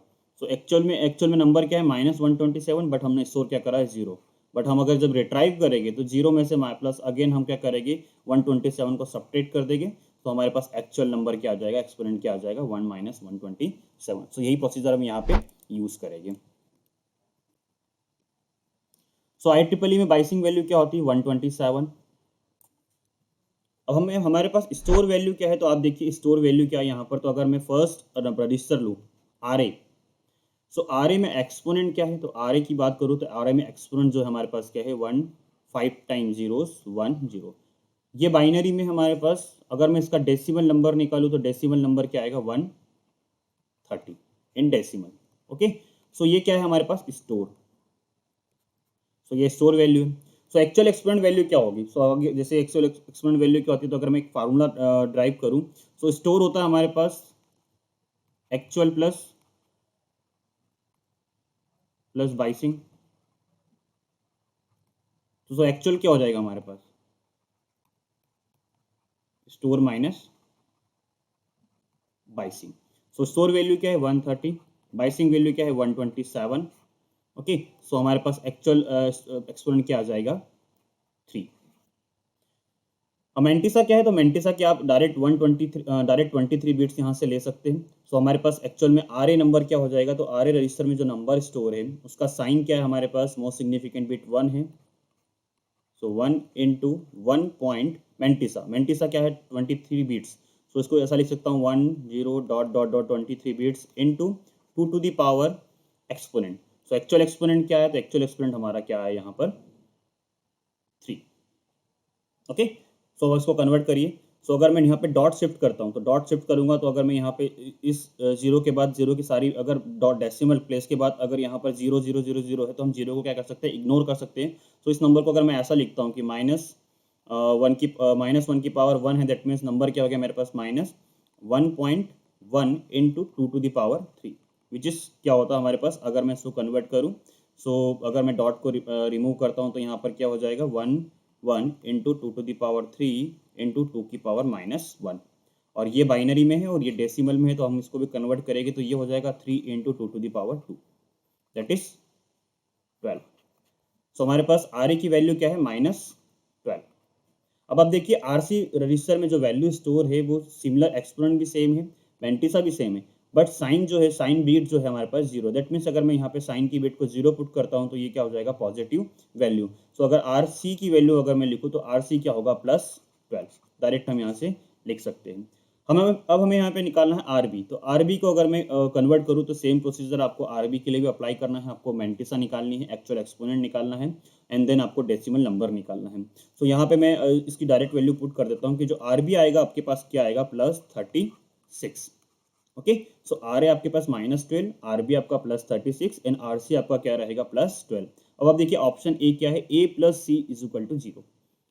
सो A की वैल्यू क्या है, तो अगर हम A की वैल्यू देखें, तो A की वैल्यू -12 है, C की वैल्यू क्या है, +12। तो -12 + 12 = क्या होगा, 0। तो विच इज ट्रू ये भी। तो आपके पास ये ऑप्शन क्या हो गया, ट्रू। सी ऑप्शन क्या होगा, तो अगर सी देखें, तो C = क्या है, B = थ्राइस C। तो B की वैल्यू क्या है, तो B की वैल्यू हमारे पास आपके पास आ रही 36 = थ्राइस C। C क्या है आपके पास यहाँ पर, तो C आपके पास है +12। तो 3 × 12 अगर हम देखें, तो ये आपके पास क्या होगा, 36 = 36। सो अगेन ऑप्शन C भी ट्रू है। D क्या है, B - C करूँगा, तो B क्या है आपके पास, 36 - 12 आपके पास क्या आएगा, >0। सो कंडीशन ट्रू होगी, क्योंकि 24 > 0 कंडीशन ट्रू होगी, तो D भी ट्रू है। बट अगर हम B ऑप्शन देखें, तो B ऑप्शन क्या है, तो C is equal to A plus B. तो C क्या है आपके पास, तो C अगर हम देखें तो +12 है, और A क्या है आपके पास -12 है, B क्या है आपके पास 36 है, तो ये क्या आएगा 12 not equal to 24। So option B क्या हो गया आपके पास, फॉल्स। ओके, सो क्वेश्चन 41 काफी सिंपल था। जस्ट आपको IEEE कन्वर्जन आना चाहिए क्वेश्चन को सॉल्व करने के लिए। आप अगर आप वो आता है तो आप इस क्वेश्चन को इजिली अटेम्प्ट कर सकते थे। ओके, चलिए नेक्स्ट क्वेश्चन देखते हैं। नेक्स्ट क्वेश्चन कौन से टॉपिक पे आया आपके पास यहाँ पर। ओके, सो जो नेक्स्ट क्वेश्चन आया है आपके पास, क्वेश्चन नंबर 54 है from the CSO subject, and जो सब टॉपिक है CSO सब्जेक्ट में वो है आपके पास कंप्यूटर ऑर्गेनाइजेशन में कैश मेमोरी। अब कैश मेमोरी पे आप देखिए लेंथ वाइज काफ़ी बड़ा क्वेश्चन आपको लगता है, बट अगर आपने इस टाइप के बहुत सारे प्रैक्टिस करी होगी ना, तो आप ये क्वेश्चन विद इन 2 मिनट आप इसके ऑप्शंस को, उसके आंसर्स को कैच कर लेंगे। ये क्वेश्चंस इस तरह से फ्रेम है कि ये क्वेश्चंस आपको पहले सॉल्व करना होगा, एंड देन उस सॉल्व करने के ऊपर जो आप जो सॉल्व करने की प्रोसीजर अप्लाई कर रहे हो उसको देखते हुए आपको एनालिसिस लगाना होगा, एंड देन उसके बेसिस पे आपको आंसर्स चेक करना होगा कि क्या ये जो क्लेम कर रहा है कि every access to S is hit, क्या ये पॉसिबल हो रहा है। बट यहाँ तक पहुँचने के लिए क्वेश्चन को सॉल्व करने की प्रोसीजर आपको आना चाहिए। अब आप प्रोसीजर की बात करें तो अगर हम देखें प्रोसीजर हमने सीखी है इस क्वेश्चन को सॉल्व करने की गेटेड जिल के टेस्ट सीरीज में, मॉड्यूल्स में, क्लास नोट्स में भी आपको मैडम ने बताया है, लेक्चर्स में भी बताया है कि किस तरह से अगर आपको कोई एड्रेस गिवन है, तो उस एड्रेस के बेसिस पे आप कैसे चेक करेंगे कि वो हिट हो रहा है कि मिस हो रहा है, या फिर उस एड्रेस के बेसिस पे कैसे चेक करेंगे कि वो पर्टिकुलर एड्रेस कौन से ब्लॉक में मैप होगा आपके कैश में। कैश अगर आपको डायरेक्ट मैप दे रखी है तो क्या प्रोसीजर होगी, कैश में अगर आपको स्टेटस सिटी दे रखी है तो क्या प्रोसीजर होगी। सो ये सारी चीज़ें बहुत डिटेल में डिस्कस हुई है गेटेड झील में। आप देख सकते हैं, आप जो भी क्लास स्टूडेंट होगा वो इस चीज़ से डिनाई नहीं करेगा। सिमिलर काइंड ऑफ क्वेश्चन हम देखें कि हमको ये आना चाहिए कि कैसे आपके नंबर ऑफ हिट्स हो रही है, कौन सा एड्रेस हिट होगा। सो अगर आपको एड्रेस के फॉर्म में दिया हुआ है क्वेश्चन तो एक डिफरेंट मेथड आपको यूज़ करना होगी, और अगर आपको ब्लॉक एड्रेस के फॉर्म में दिया हुआ है तो आपको एक डिफरेंट मेथड यूज़ करना होगी। ओके, तो यहाँ पर आपको मेमोरी एड्रेस के फॉर्म में एड्रेस दिया हुआ गिवन है। अब देखिए क्वेश्चन नंबर 15 है, अगेन टॉपिक टेस्ट से मैंने क्वेश्चन पिक किया है। इसमें आपको जस्ट इन एड्रेसेस को चेक करना था कि कहाँ मैप हो रहे हैं और क्या ये एड्रेसेस में से कौन सा एड्रेस हिट हो गया या फिर मिस हो गया, आपसे ये पूछा था इस क्वेश्चन में। बाकी प्रोसीजर सेम है, यहाँ पे 4 वे सेटोसिटी कैश गिवन है, यहाँ पे डायरेक्ट मैप कैश गिवन है। तो चलिए देखते हैं किस तरह से इस क्वेश्चन को हम सॉल्व करते हैं।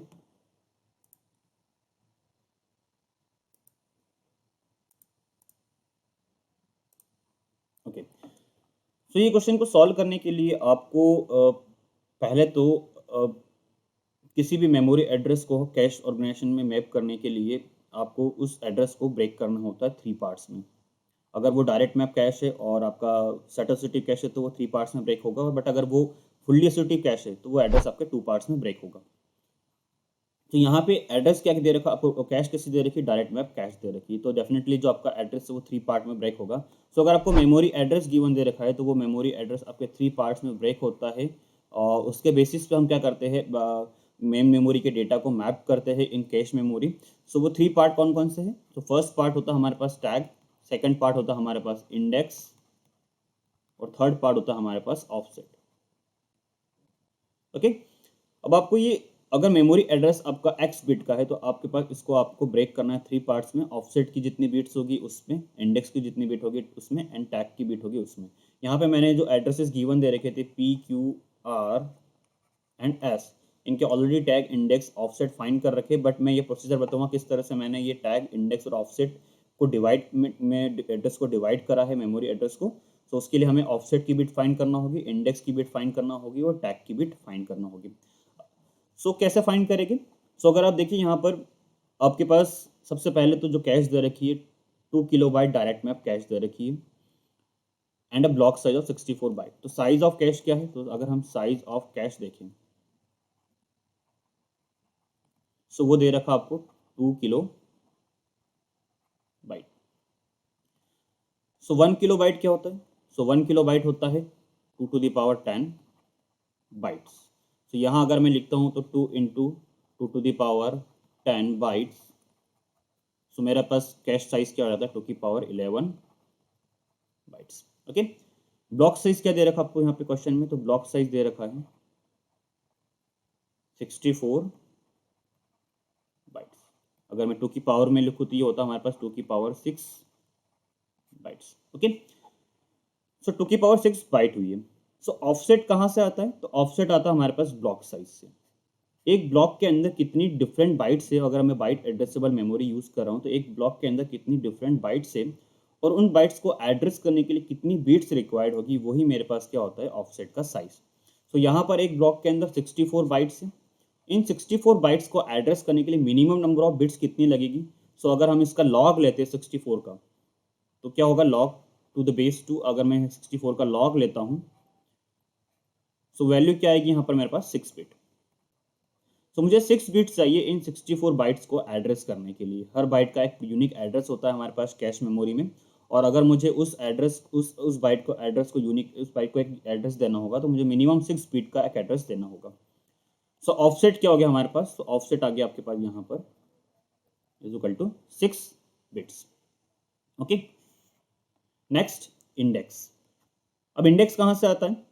सो इंडेक्स रिप्रेजेंट करता है कौन सी लाइन को, कैश को हम एक्सेस कर रहे हैं। सो इंडेक्स बताता है which line of the cache we are accessing.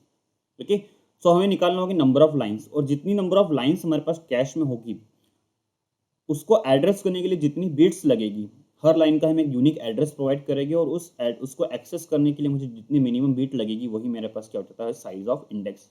सो वो कैसे निकालूंगा? सो वो निकालूंगा मैं नंबर ऑफ लाइन से। Okay, so number of lines क्या होगी? तो नंबर ऑफ लाइंस कैसे निकालूंगा? Cache size bye block size. Cash के साइज को मैं डिवाइड करता हूँ ब्लॉक से, डिवाइड बाय ब्लॉक साइज। तो मुझे क्या पता लग जाएगा, नंबर ऑफ लाइंस। तो कैश का साइज क्या है, 2 की पावर 11 बाइट्स, और ब्लॉक साइज क्या है, 2 की पावर 6। तो यहाँ पर पास मेरे पास आएगा 2 की power 5। So number of lines कितनी है, 2 की पावर 5। दैट मीन्स कैश में मेरे पास 32 लाइन्स है, और इन लाइंस को यूनिक एड्रेस प्रोवाइड करने के लिए मिनिमम नंबर ऑफ बिट्स कितनी लगेगी, तो मैं इसका क्या ले लूंगा, लॉग। सो लॉग 32 अगर करता हूँ तो मेरे पास यहाँ क्या आ जाएगा, 5 bits. So size of index क्या हो गया मेरे पास, 5 बिट्स का। सो इंडेक्स का साइज क्या हो गया मेरे पास, 5 बिट्स। अब आपको निकालना है टैग। सो टैग क्या होता है? तो tag plus index plus offset की बिट्स को अगर मैं सम करता हूँ तो मेरा क्या हो जाता है, फिजिकल एड्रेस। अब फिजिकल एड्रेस कितना बड़ा है हमारे पास? तो फिजिकल एड्रेस आपको दे रखी, फिजिकल एड्रेस स्पेस क्या दे रखी, 64 kilo bytes. That means 64 kilo bytes मतलब इतनी बाइट्स हमारे पास अवेलेबल है कैश मेन मेमोरी में, और हर बाइट का हमारे पास एक यूनिक एड्रेस होता है। तो फिजिकल एड्रेस का साइज क्या होगा? तो अगेन आप 64 किलो बाइट के लिए क्या करिए, तो अगर 64 किलो बाइट हमारे पास फिजिकल मेमोरी है, सो हर बाइट का अगर हम एक यूनिक एड्रेस प्रोवाइड करता हूँ तो मुझे कितनी बिट्स लगेगी एड्रेस करने के लिए? तो आप अगेन लॉग ले लीजिए यहाँ पर 64 किलो बाइट्स का। सो आपको क्या आएगा यहाँ पर, 16 बिट्स आ जाएगी। तो साइज ऑफ फिजिकल एड्रेस क्या हो गया आपके पास यहाँ पर, 16 बिट्स। ओके, सो इंडेक्स हमने 5 करा, फाइंड करा 5 बिट्स का, ऑफसेट फाइंड करा 6 बिट का। सो और टैग हमारे पास क्या हमको फाइंड करना है, तो टैग क्या होगा, तो टैग इज इक्वल टू हो जाएगा, टैग इज इक्वल टू हो गया यहाँ पर 16 minus 5 plus 6, that is again 5 bits का। सो टैग हमने यहाँ पे फाइंड करा 5 बिट्स का, और ये 5 बिट्स मेरी फर्स्ट 5 बिट एड्रेस में टैग हो गई। नेक्स्ट 5 बिट मेरे पास इंडेक्स हो गया, और ऑफसेट मेरे पास क्या हो गया है, 6 बिट का इस एड्रेस में। सो यहाँ से हमने ये फाइंड कर ये different four different parameters find कर रहे हैं कैश मेमोरी में। अब आप देखिए, अब जो पैटर्न आपको गिवन दे रखा है वो PQRS 4 डिफरेंट एड्रेसेस आपको एक्सेस कर रहे हैं 10 टाइम्स। किस ऑर्डर में, PQRS टोटल कितने एक्सेसेस हो गए, टोटल 40 एक्सेसेस हो गए। आपको इनिशियल एड्रेस दे रखे PQRS के, वो आपको क्वेश्चन में दे रखे हैं, और आपसे पूछा है कि क्या रिलेशन है PQRS में। चलिए देखते हैं।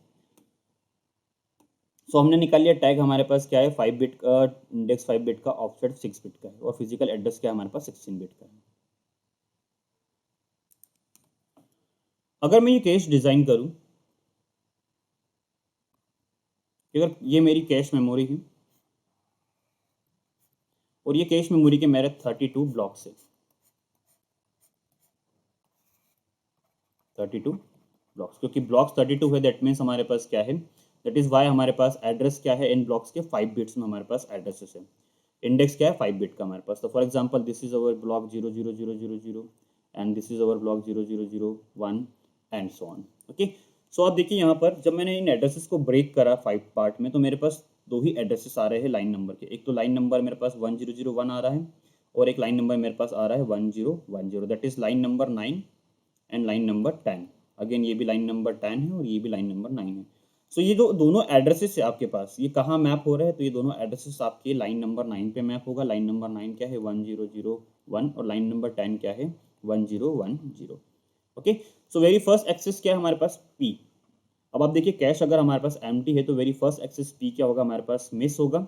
और ये मिस कैसा होगा, अगर हम miss in term of category में बात करें कौन सी कैटेगरी की मिस होगी, तो ये हमारी कंपलसरी मिस होगी, क्योंकि अब अभी हमारे पास जिस एड्रेस को मैं लेके आ रहा हूँ वो ब्लॉक मेरे पास कैश में प्रेजेंट नहीं है, तो ये कैसा होगा कंपलसरी मिस होगा। सो वेरी फर्स्ट एक्सेस मैंने क्या करा, P को एक्सेस करा और P को लोड करा। अब P को लोड करने के साथ साथ मैं और कौन कौन से एड्रेसेस लेके आऊँगा। सो P क्या बता रहा है मेरे पास, एक यूनिक ब्लॉक ऑफ मेमोरी बता रहा है। P एड्रेस क्या किसी एक यूनिक ब्लॉक का एड्रेस है मेरे पास मेन मेमोरी का, और वो ब्लॉक एड्रेस क्या है मेन मेमोरी का, तो टैग प्लस अगर मैं टैग प्लस इंडेक्स करता हूँ, टैग प्लस इंडेक्स करता हूँ दैट इज 10100 प्लस इंडेक्स कर देता हूँ 01001। सो ये एक मेरा यूनिक ब्लॉक एड्रेस है मेन मेमोरी का, और इस ब्लॉक में मैं कौन सी बाइट की डिमांड कर रहा हूँ, इस पर्टिकुलर बाइट की डिमांड कर रहा हूँ। बट जब भी कैश में एक ब्लॉक रिप्लेस होता है तो हम कंप्लीट ब्लॉक को रिप्लेस करते हैं, और कंप्लीट ब्लॉक को हम कहाँ लेके आते हैं, कैश मेमोरी में लेके आते हैं। तो इसके साथ साथ और कौन कौन सी बाइट्स आएगी, तो इसके साथ साथ अगर आप देखें तो जितने भी कॉम्बिनेशन बनते हैं 6 बिट के साथ, वो सारी बाइट नंबर्स हमारे पास में कैश मेमोरी में अवेलेबल होगी।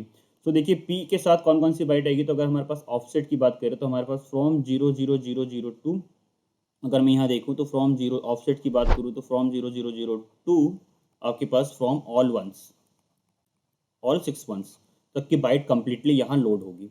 ओके, सो ये आपके पास यहाँ पे ब्लॉक P के अंदर एक ब्लॉक P का जो एड्रेस है उस ये ब्लॉक जो हम लेके आए वो यहाँ पर इसमें ब्लॉक एड्रेस जो हमारे पास P अवेलेबल हो गया। अब P आपके पास अवेलेबल हुआ तो यहाँ पर टैग वैल्यू क्या है, तो यहाँ हम हर ब्लॉक के साथ इन कैश मेमोरी टैग को स्टोर करते हैं, तो टैग हमारे पास जो है हमारे पास वो क्या है 10100। नेक्स्ट एड्रेस क्या है Q। सो Q देखिए कौन सी लाइन पे मैप हो रहा है, तो Q आपके पास देखिए यहाँ पर आपके पास लाइन नंबर 10 पे मैप हो रहा है, तो Q आपके पास यहाँ पे मैप हुआ। इसके साथ भी बहुत सारी बाइट्स आएगी, कौन सी टोटल 64 बाइट्स इस पर्टिकुलर ब्लॉक में आके लोड होगी। ओके, और टैग क्या रहेगी अभी, तो टैग की वैल्यू हमारे पास क्या है ये वाली, तो कैश Q जो एक्सेस Q है वो भी क्या हो गया मिस हो गया। नेक्स्ट R हिट होगा कि मिस, सो R हमारे पास है वो भी हमारे पास क्या होगा मिस होगा। तो कैसे मिस होगा, तो क्या आप देखिए जो जो ब्लॉक एड्रेस में लेके आया था, अगर मैं इस Q वाले ब्लॉक एड्रेस का ब्लॉक अगर देखूँ तो इस Q वाले एड्रेस का ब्लॉक जो है उसका ब्लॉक एड्रेस क्या होगा 1000 एंड 01010। सो ये ब्लॉक देखिए, और जो एड्रेस आ रहा है हमारे पास R उसका ब्लॉक देखिए, तो उसका ब्लॉक क्या है 11001 सो ये दोनों एड्रेस हमारे पास ब्लॉक एड्रेस हमारे पास डिफरेंट, दैट मीन्स अगर टैग डिफरेंट हुआ, अगर हम कंक्लूड करें दैट मीन्स अगर टैग डिफरेंट हुआ दैट मीन्स R आपके पास एक डिफरेंट ब्लॉक का एड्रेस है और Q आपके पास एक डिफरेंट ब्लॉक का एड्रेस है। तो आपके पास यहाँ जो है आपके पास R जो है वो क्या होगा मिस होगा। R मिस कैसे हुआ, हमने आइडेंटिफाई करा with the help of tag plus index, क्योंकि आपके पास डिफरेंट ब्लॉक का एड्रेस आप डिमांड कर रहे हैं और यहाँ पे आपने वो ब्लॉक को लोड कर रखा जिसमें आपके पास एड्रेस Q अवेलेबल है। सो देखिए R जो आएगा वो आपके पास इसी इंडेक्स पे है, क्योंकि आपके पास इंडेक्स की बिट क्या है यहाँ पर सेम है। सो R ने Q को रिप्लेस कर दिया। नेक्स्ट आपके पास यहाँ पर देखिए S आया, S क्या है आपके पास, तो S देखिए आपके पास अगर मैं इसका S का ब्लॉक एड्रेस देखूँ तो ब्लॉक मेरे पास क्या है सेम है, ये ब्लॉक और ये वाला ब्लॉक अगर हम देखें तो ये वाला ब्लॉक और ये वाला ब्लॉक सेम है, that means P and S both are the address of same block। So S भी कहाँ होगा, यहाँ होगा, क्योंकि हम इस एड्रेस के साथ पर्टिकुलर जब Q लेके आए थे उसके साथ हमने S को भी हमने लोड कर लिया था, S एड्रेस को भी लोड कर लिया था। तो S आपका हिट हुआ कि मिस, तो S हमारे पास क्या हुआ हिट, बाकी स्टार्टिंग के 3 एड्रेस क्या हुए मिस हुए हमारे पास। ओके, नेक्स्ट अगेन P, तो आप देखिए P हमारे पास रिप्लेस नहीं हुआ, तो P आपके पास ऑलरेडी अवेलेबल है, तो P हुआ हिट।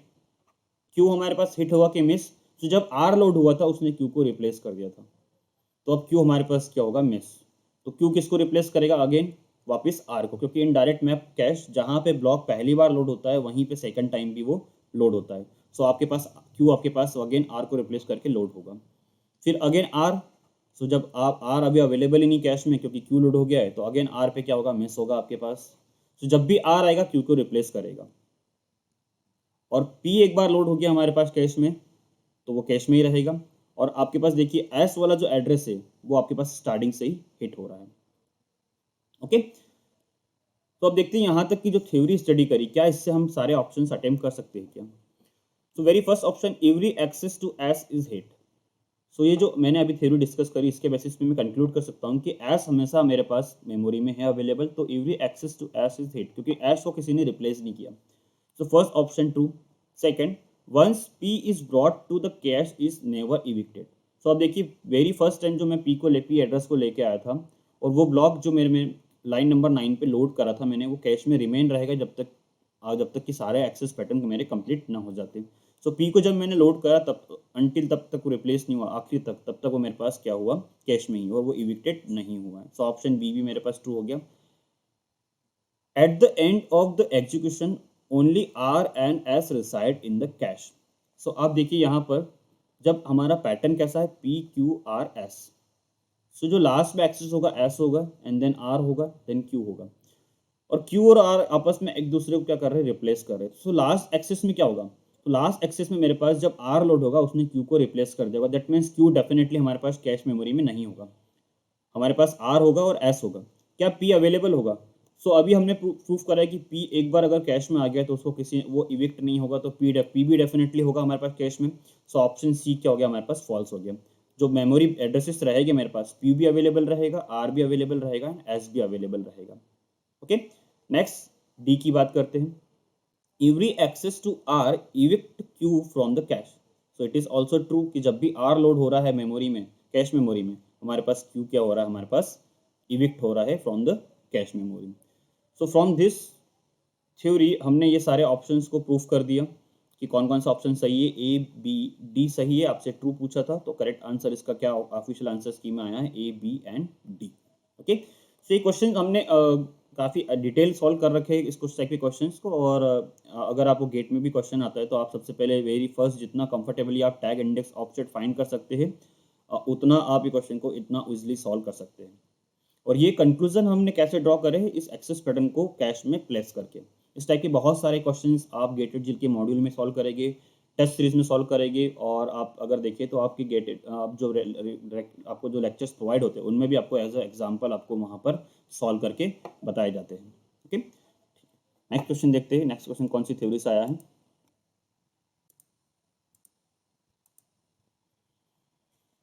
तो क्वेश्चन नंबर 61 जो आपके पास मास्टर पेपर से क्वेश्चन नंबर 61 है, वो जो आया है आपके पास ब्रांच प्रिडिक्टर से आया है। और इसमें जो आपके पास आया पाइपलाइन से क्वेश्चन आया है। पाइपलाइन में आपके पास आपको एवरेज सीपीआई आपको कंपेयर करने को कहा है, आपसे स्पीड अप पूछा है। इस टाइप के क्वेश्चन भी काफ़ी सॉल्व करे हमने। आप देख सकते हैं यहाँ पर एक क्वेश्चन जो मैंने पिक किया है, ये यहाँ पे ये जो क्वेश्चन है ये बेसिक मॉड्यूल का ही क्वेश्चन है, कंप्यूटर सिस्टम ऑर्गेनाइजेशन का 2022 का। उसमें क्वेश्चन नंबर 64 है ये। और यहाँ पर हमने दो मशीन से के बीच में कंपेरिजन करवाया है विथ, और दोनों मशीन में क्या है, ब्रांच प्रिडिक्टर यूनिट यूज़ कर रखी है। With frequency of branch predictor accuracy आपको गिवन दे रखी है यहाँ पर कि 80% ब्रांच प्रिडिक्टर एक्यूरेसी है, और हमारे पास टोटल नंबर ऑफ काउंट क्या है ब्रांचेस का 25% से।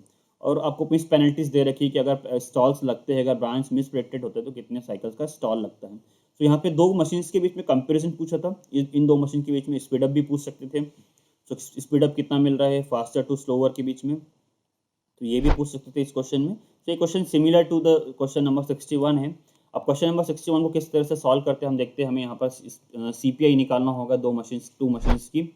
फर्स्ट मशीन हमने जो कंसीडर कर रखी है वो है हमारे पास है विदाउट ब्रांच प्रिडिक्टर, और सेकंड मशीन आपको दे रखी क्वेश्चन में with branch predictor with percent of accuracy 80%। So branch predictor unit करती क्या है। सो ब्रांच प्रिडिक्टर यूनिट एडवांस में ही आपका जो ब्रांच टारगेट रहता है उसको प्रिडिक्ट करके रख लेती है, सो दैट आपके पास जो पाइपलाइन में जो एग्जीक्यूशन हो वो स्मूथली एग्जीक्यूशन हो, आपकी कोई साइकिल वेस्ट नहीं हो आपके पास पाइपलाइन में इसके, और आपका जो है नॉर्मल एग्जीक्यूशन फ्लो करे, तो सो दैट हमारे पास जो एवरेज सीपीआई जो पाइपलाइन का टारगेट होता है जिसमें हमारे पास बेस सीपीआई 1 रहता है वो रिमेन रहे हमारे पास। सो अगर प्रिडिक्टर यूनिट करेक्टली प्रिडिक्ट करता है तो आपके पास एवरेज सीपीआई 1 ही होता है। बट अगर मिस प्रिडिक्शन होता है तो हमें कुछ एडिशनल कॉस्ट पे करना होती है उस मिस प्रिडिक्शन की, जो हमारे पास जिसे हम क्या कहते हैं stalls in the pipeline. Okay, वो हमारे पास क्या होती है, एडिशनल कॉस्ट इन पाइपलाइन। तो यहाँ पर आपको क्वेश्चन में दे रखा है कि अगर आप प्रोसेसर X1 यूज करते हैं विद ऑपरेटिंग फ्रीक्वेंसी जो है 2 गीगाहर्ट्ज है, so base CPI of CPI क्या आपके पास है 1 विदाउट एनी पाइपलाइन हैजार्ड, किसी भी प्रकार कोई हैजार्ड नहीं, तो बेस सीपीआई क्या है आपके पास 1। अगर आप एक प्रोग्राम पी रन करते हैं जिसके अंदर 30% ब्रांच इंस्ट्रक्शन है और उसमें कंट्रोल हैजार्ड जो इंकर होता है वो 2 साइकिल का स्टॉल्स क्रिएट करता है for every branch, that means 100% branches जो आपके पास है, 30% को अगर मैं बेस 100% ब्रांचेस कंसिडर करूँ, सो ये 100% ब्रांचेस के लिए मेरे पास क्या हो रहा है, स्टॉल आ रहा है 2 साइकिल का for every branch. So CPI क्या हो जाएगा मेरे पास विदाउट ब्रांच प्रेडिक्टर, सो सीपीआई बेस सीपीआई क्या फॉर ईच इंस्ट्रक्शन मेरे पास 1 साइकिल में एग्जीक्यूट हो जाएगा अदर देन ब्रांच इंस्ट्रक्शन, और मेरे पास ब्रांच इंस्ट्रक्शन है जो एडिशनल स्टॉल क्रिएट कर रहे हैं 2 साइकिल का। सो कितने परसेंट ब्रांच इंस्ट्रक्शन है, 30% ब्रांच इंस्ट्रक्शन है, उसमें 100% मेरे पास क्या हो रहा है, स्टॉल्स आ रहे हैं और स्टॉल की साइकिल कितनी 2। सो अगर इसको सॉल्व करता हूं तो मेरे पास आंसर क्या आएगा 1.6 साइकिल्स। ओके, नेक्स्ट है विद ब्रांच प्रेडिक्टर। अब ब्रांच प्रेडिक्टर क्या कर रहा है, अगर आपके पास पहले जो पहली मशीन X1 में थी उसमें 100% आपके पास क्या हो रही थी, स्टॉल्स आ रही थी, तो ब्रांच प्रेडिक्टर ने क्या करा कि आपके पास 30% जो आपके पास ब्रांचेस है उसमें से 80% करेक्टली प्रेडिक्ट कर ली, आउट ऑफ 30% में से 80% करेक्टली प्रेडिक्ट करी, 20% मिस करेक्टली प्रेडिक्ट कर रहा है। अगर 30% ऑफ 80% करेक्टली प्रेडिक्ट करी, सो यहाँ पर कोई स्टॉल नहीं आएगा, बट अगर 30% का 20% आपका मिस प्रिडिक्शन हो रहा है तो यहाँ पर स्टॉल जो हो रहा है वो कितना है 2 साइकिल का। सो जो आप ये प्रिडिक्टर यूनिट यूज कर रहे हैं इसमें आपको क्वेश्चन में मेंशन कर रखा है कि जो आप प्रिडिक्टर यूनिट कर रहे हैं करेक्टली प्रिडिक्टर के लिए कोई स्टॉल नहीं है, बट मिस प्रिडिक्शन के लिए आपके पास नाइदर सेव हो रहा है नॉर गेन हो रहा है, दैट मीन्स आपके पास जो स्टॉल लग रही थी वो पुरानी ही स्टॉल रहेगी, वो होगी 2। ओके, सो बेस सीपीआई क्या होगा हमारे पास, सो हमारे पास सीपीआई क्या होगा इस केस में, so again base CPI 1 plus कितने परसेंट के केस में हमारे पास मिस प्रिडिक्शन हो रहा है, तो ये वाले केसेस में हमारे पास मिस प्रिडिक्शन हो रहा है, तो यहाँ पे सीपीआई क्या हो जाएगा 0.3 इंटू 0.2 इंटू 2, दैट इज ये क्या हमारे पास 1.12 साइकिल्स। इसके रिगार्डिंग हमने बहुत डिटेल थ्योरी हम स्टडी करेंगे और क्लास में भी बहुत डिटेल स्टडी बता रखी है कि किस तरह से ये 80% में स्टॉल नहीं आ रहे, क्यों स्टॉल नहीं आ रहे हैं और क्यों यहाँ पे 2 स्टॉल आ रहे हैं, ये सारे हमने डिस्कशन करा है क्लास में। अगर आपने टेस्ट सीरीज के कुछ पेपर्स आपने ऑब्जर्व करे होंगे, उनके डिस्कशन अटेम्प्ट करे होंगे, तो मैंने बहुत अच्छे से डिस्कस किया है कि किस तरह से हमारे पास प्रेडिक्टर स्टॉल को रिमूव करता है, किस तरह से प्रेडिक्टर के अगर प्रेडिक्टर की एक्यूरेसी नहीं होती है, मतलब मिस प्रेडिक्शन होता है, तो स्टॉल क्यों आते हैं। तो ये सब चीज़ें हमने डिस्कस करी है और डिस्कशन में, और सो ये क्वेश्चन बहुत इजी हो जाता अगर आप गेटेड जेल के स्टूडेंट होते तो आपको ये क्वेश्चन बहुत इजी लगता इन गेट एग्जाम। सो ये साइकिल आ गई। अब आपके पास स्पीड अप कैसे निकालते हैं, तो स्पीड अप निकालने के लिए आपको कंपेयर करना होता है execution time of x1 divide by execution time of x2। So execution time क्या होता है हमारे पास, तो instruction count into CPI into cycle time x1 का होगा, सेम यहाँ पर instruction count into CPI into cycle time. Okay, so execution time कैसे निकालते हैं, instruction count into CPI into cycle time, और साइकिल टाइम क्या होता है 1 फ्रीक्वेंसी। अब आप देखिए कि साइकिल टाइम आपके पास दोनों प्रोसेसर में सेम है, x1 में भी सेम है क्योंकि आपके पास फ्रीक्वेंसी दोनों प्रोसेसर की सेम है 2 गीगाहर्ट्ज। तो आप यहाँ पे देखिए अगर जब आप execution time of x1 divide करेंगे बाय x2, तो ये साइकिल टाइम से साइकिल टाइम आपका डिवाइड हो जाएगा, कट जाएगा। इंस्ट्रक्शन काउंट जो है आपके पास वो भी सेम है क्योंकि आपके पास सेम प्रोग्राम को आप रन कर रहे हैं, तो ये इंस्ट्रक्शन काउंट से इंस्ट्रक्शन काउंट भी आपका कट जाएगा। रिमेनिंग बचेगा सीपीआई। अब दोनों मशीन में हमारे पास सीपीआई डिफरेंट है, तो सीपीआई को आप डिवाइड कर दीजिए 1.6 बाय 1.12। सो आपका आंसर क्या आ जाएगा, आपके पास आंसर जो आएगा, जो गेट अथॉरिटी ने आपको आंसर दे रखा है 1.83 समथिंग। ओके, सो सीपीआई यहाँ पे क्या हुआ डिफरेंट है हमारे पास दोनों मशीन्स की, बट इंस्ट्रक्शन काउंट और साइकिल टाइम दोनों मशीन्स का सेम है हमारे पास। सो आप जब क्वेश्चन सॉल्व करें आगे इन फ्यूचर, तो आपको यहाँ पे ध्यान रखना होगा कि अगर आपको मशीन्स की साइकिल टाइम डिफरेंट दे रखी है, मतलब आपका frequency different, that mean cycle time आपका डेफिनेटली डिफरेंट होगा दोनों मशीन्स का। सो आपको एग्जीक्यूशन टाइम के बेसिस पे कंपेयर करना होगा, अदरवाइज अगर आप डायरेक्टली सीपीआई के बेसिस पे अगर आप सीपीआई के बेसिस पे कंपेयर करते हैं तो भी कोई प्रॉब्लम नहीं आती है, जब आपका क्या है फ्रिक्वेंसी और इंस्ट्रक्शन काउंट क्या हो सेम है। तो आपको यहाँ पर यहाँ तक जाने की रिक्वायरमेंट नहीं, आप डायरेक्टली वन सीपीआई निकालिए और उसको आप उससे स्पीड अप निकाल सकते हैं। सो हमने देखा कि ये क्वेश्चन भी कितना इजी है। जस्ट आपने अगर क्लास थ्योरी अच्छे से अटेम्प्ट करी होगी, अच्छे से रीड करी होगी, तो इस टाइप के बहुत सारे क्वेश्चन जो आपने स्टडी किए होंगे और इजीली आप इस क्वेश्चन को गेट के एग्जाम में विद इन 2 मिनट आप सॉल्व कर लेते हैं। तो आंसर क्या है 1.83 समथिंग समथिंग कुछ आपका आंसर होगा। सो ओवरऑल टोटल 8 क्वेश्चंस हम लोगों ने डिस्कस करे सीएसओ प्लस डिजिटल का। अगर मैं एक डिजिटल के क्वेश्चन को देखूँ तो वो क्वेश्चन भी डिजिटल में अगर हम देखें कम्प्लीटली डिजिटल का नहीं था, उसमें सीएसओ के कुछ कॉन्सेप्ट भी यूज हुए हैं। तो डिजिटल का वेटेज बहुत कम रहा है इस बार के पेपर में, बट जो सीएसओ का वेटेज है वो काफ़ी बड़ा वेटेज था। नंबर सिस्टम से लेके आप देखिए हर वेराइटी के क्वेश्चन आए, पाइपलाइन पे क्वेश्चन आए हैं आपके पास, जो है इनपुट आउटपुट टॉपिक पे क्वेश्चन आए हैं आपके पास, कैश मेमोरी पे क्वेश्चन आए हैं। सो हर टॉपिक को कवर करा है सीएसओ सब्जेक्ट में और काफ़ी अच्छा वेटेज था सीएसओ सब्जेक्ट का। और अगर हम क्लास स्टडी की बात करें तो ऐसा कोई कॉन्सेप्ट नहीं था जो हमने क्लास स्टडी में मिस करा है फ्रॉम द सीएसओ सब्जेक्ट। सो अगर कॉन्सेप्ट से रीड करूँ तो 100% कॉन्सेप्ट मेरा मैच हो रहा है, हमारा मैच हो रहा है इस गेट 2023 के पेपर में। So in summary total out of 8 question all questions हमारे पास हमारे बॉक्स में थे। हमने उन बॉक्स से बाहर कुछ भी डिस्कस नहीं करा, सारे कॉन्सेप्ट हमारे डिस्कस थे। कुछ भी ऐसा क्वेश्चन नहीं था जो आउट ऑफ द बॉक्स हमारे पास गेट 2022 में गया है। ओके अगर आपको ये डिस्कशन अच्छा लगा है तो प्लीज़ इसको लाइक ज़रूर करिएगा। इन फ्यूचर हम और भी डिस्कशन लेके आ रहे हैं जिसमें आपको बताइए कि कौन से क्वेश्चंस ऐसे ऑपरेटिंग सिस्टम सब्जेक्ट के हैं, ऐसे कौन से क्वेश्चन जो डीबीएमएस सब्जेक्ट के हैं, जो डायरेक्ट आपकी क्लास मॉड्यूल या डायरेक्ट तो नहीं हम कह सकते, कॉन्सेप्ट बेस्ड किसी भी चीज़ का कंक्लूजन ड्रॉ कर सकते हैं, क्योंकि लैंग्वेज हमारी वेरी कर सकती है बट कॉन्सेप्ट क्वेश्चन में अप्लाई होने वाला वो कभी वेरी नहीं करेगा। हमारी प्रैक्टिस ऐसी होना चाहिए कि हम किसी भी क्वेश्चन की लैंग्वेज को रीड करके उसमें क्या इंटेंशन है पूछने वाले का वो हम आइडेंटिफाई कर ले और वो हमारे को सॉल्व करना आना चाहिए। So overall 100% concept based match कहूँगा मैं इस सीएसओ सब्जेक्ट से, एंड रिमेनिंग सब्जेक्ट में हम देखते हैं क्या परसेंट से मैच होता है हमारे पास। सो बने रहिए इस सीरीज़ में, आप देखते रहिए इस सीरीज़ को। और अगर आप हमारे गेटेड जील के कोर्सेज को ज्वाइन करना चाह रहे हैं तो अभी आपको एक्स्ट्रा डिस्काउंट दिया जाएगा, 10% का डिस्काउंट आपको मिल रहा है हमारे ऑनलाइन और ऑफलाइन कोर्सेज पे।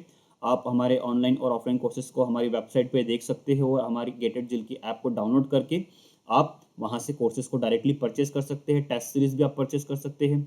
हमारा मटेरियल काफ़ी वाइड और वैरायटी का मटेरियल है जिसमें हम एडवांस प्लस बेसिक और 2 टाइप के एडवांस मटेरियल प्रोवाइड कर रहे हैं। तो ये सारे मटेरियल आप हमारे मटेरियल को परचेज कर सकते हैं with nominal cost. So thank you guys from this discussion.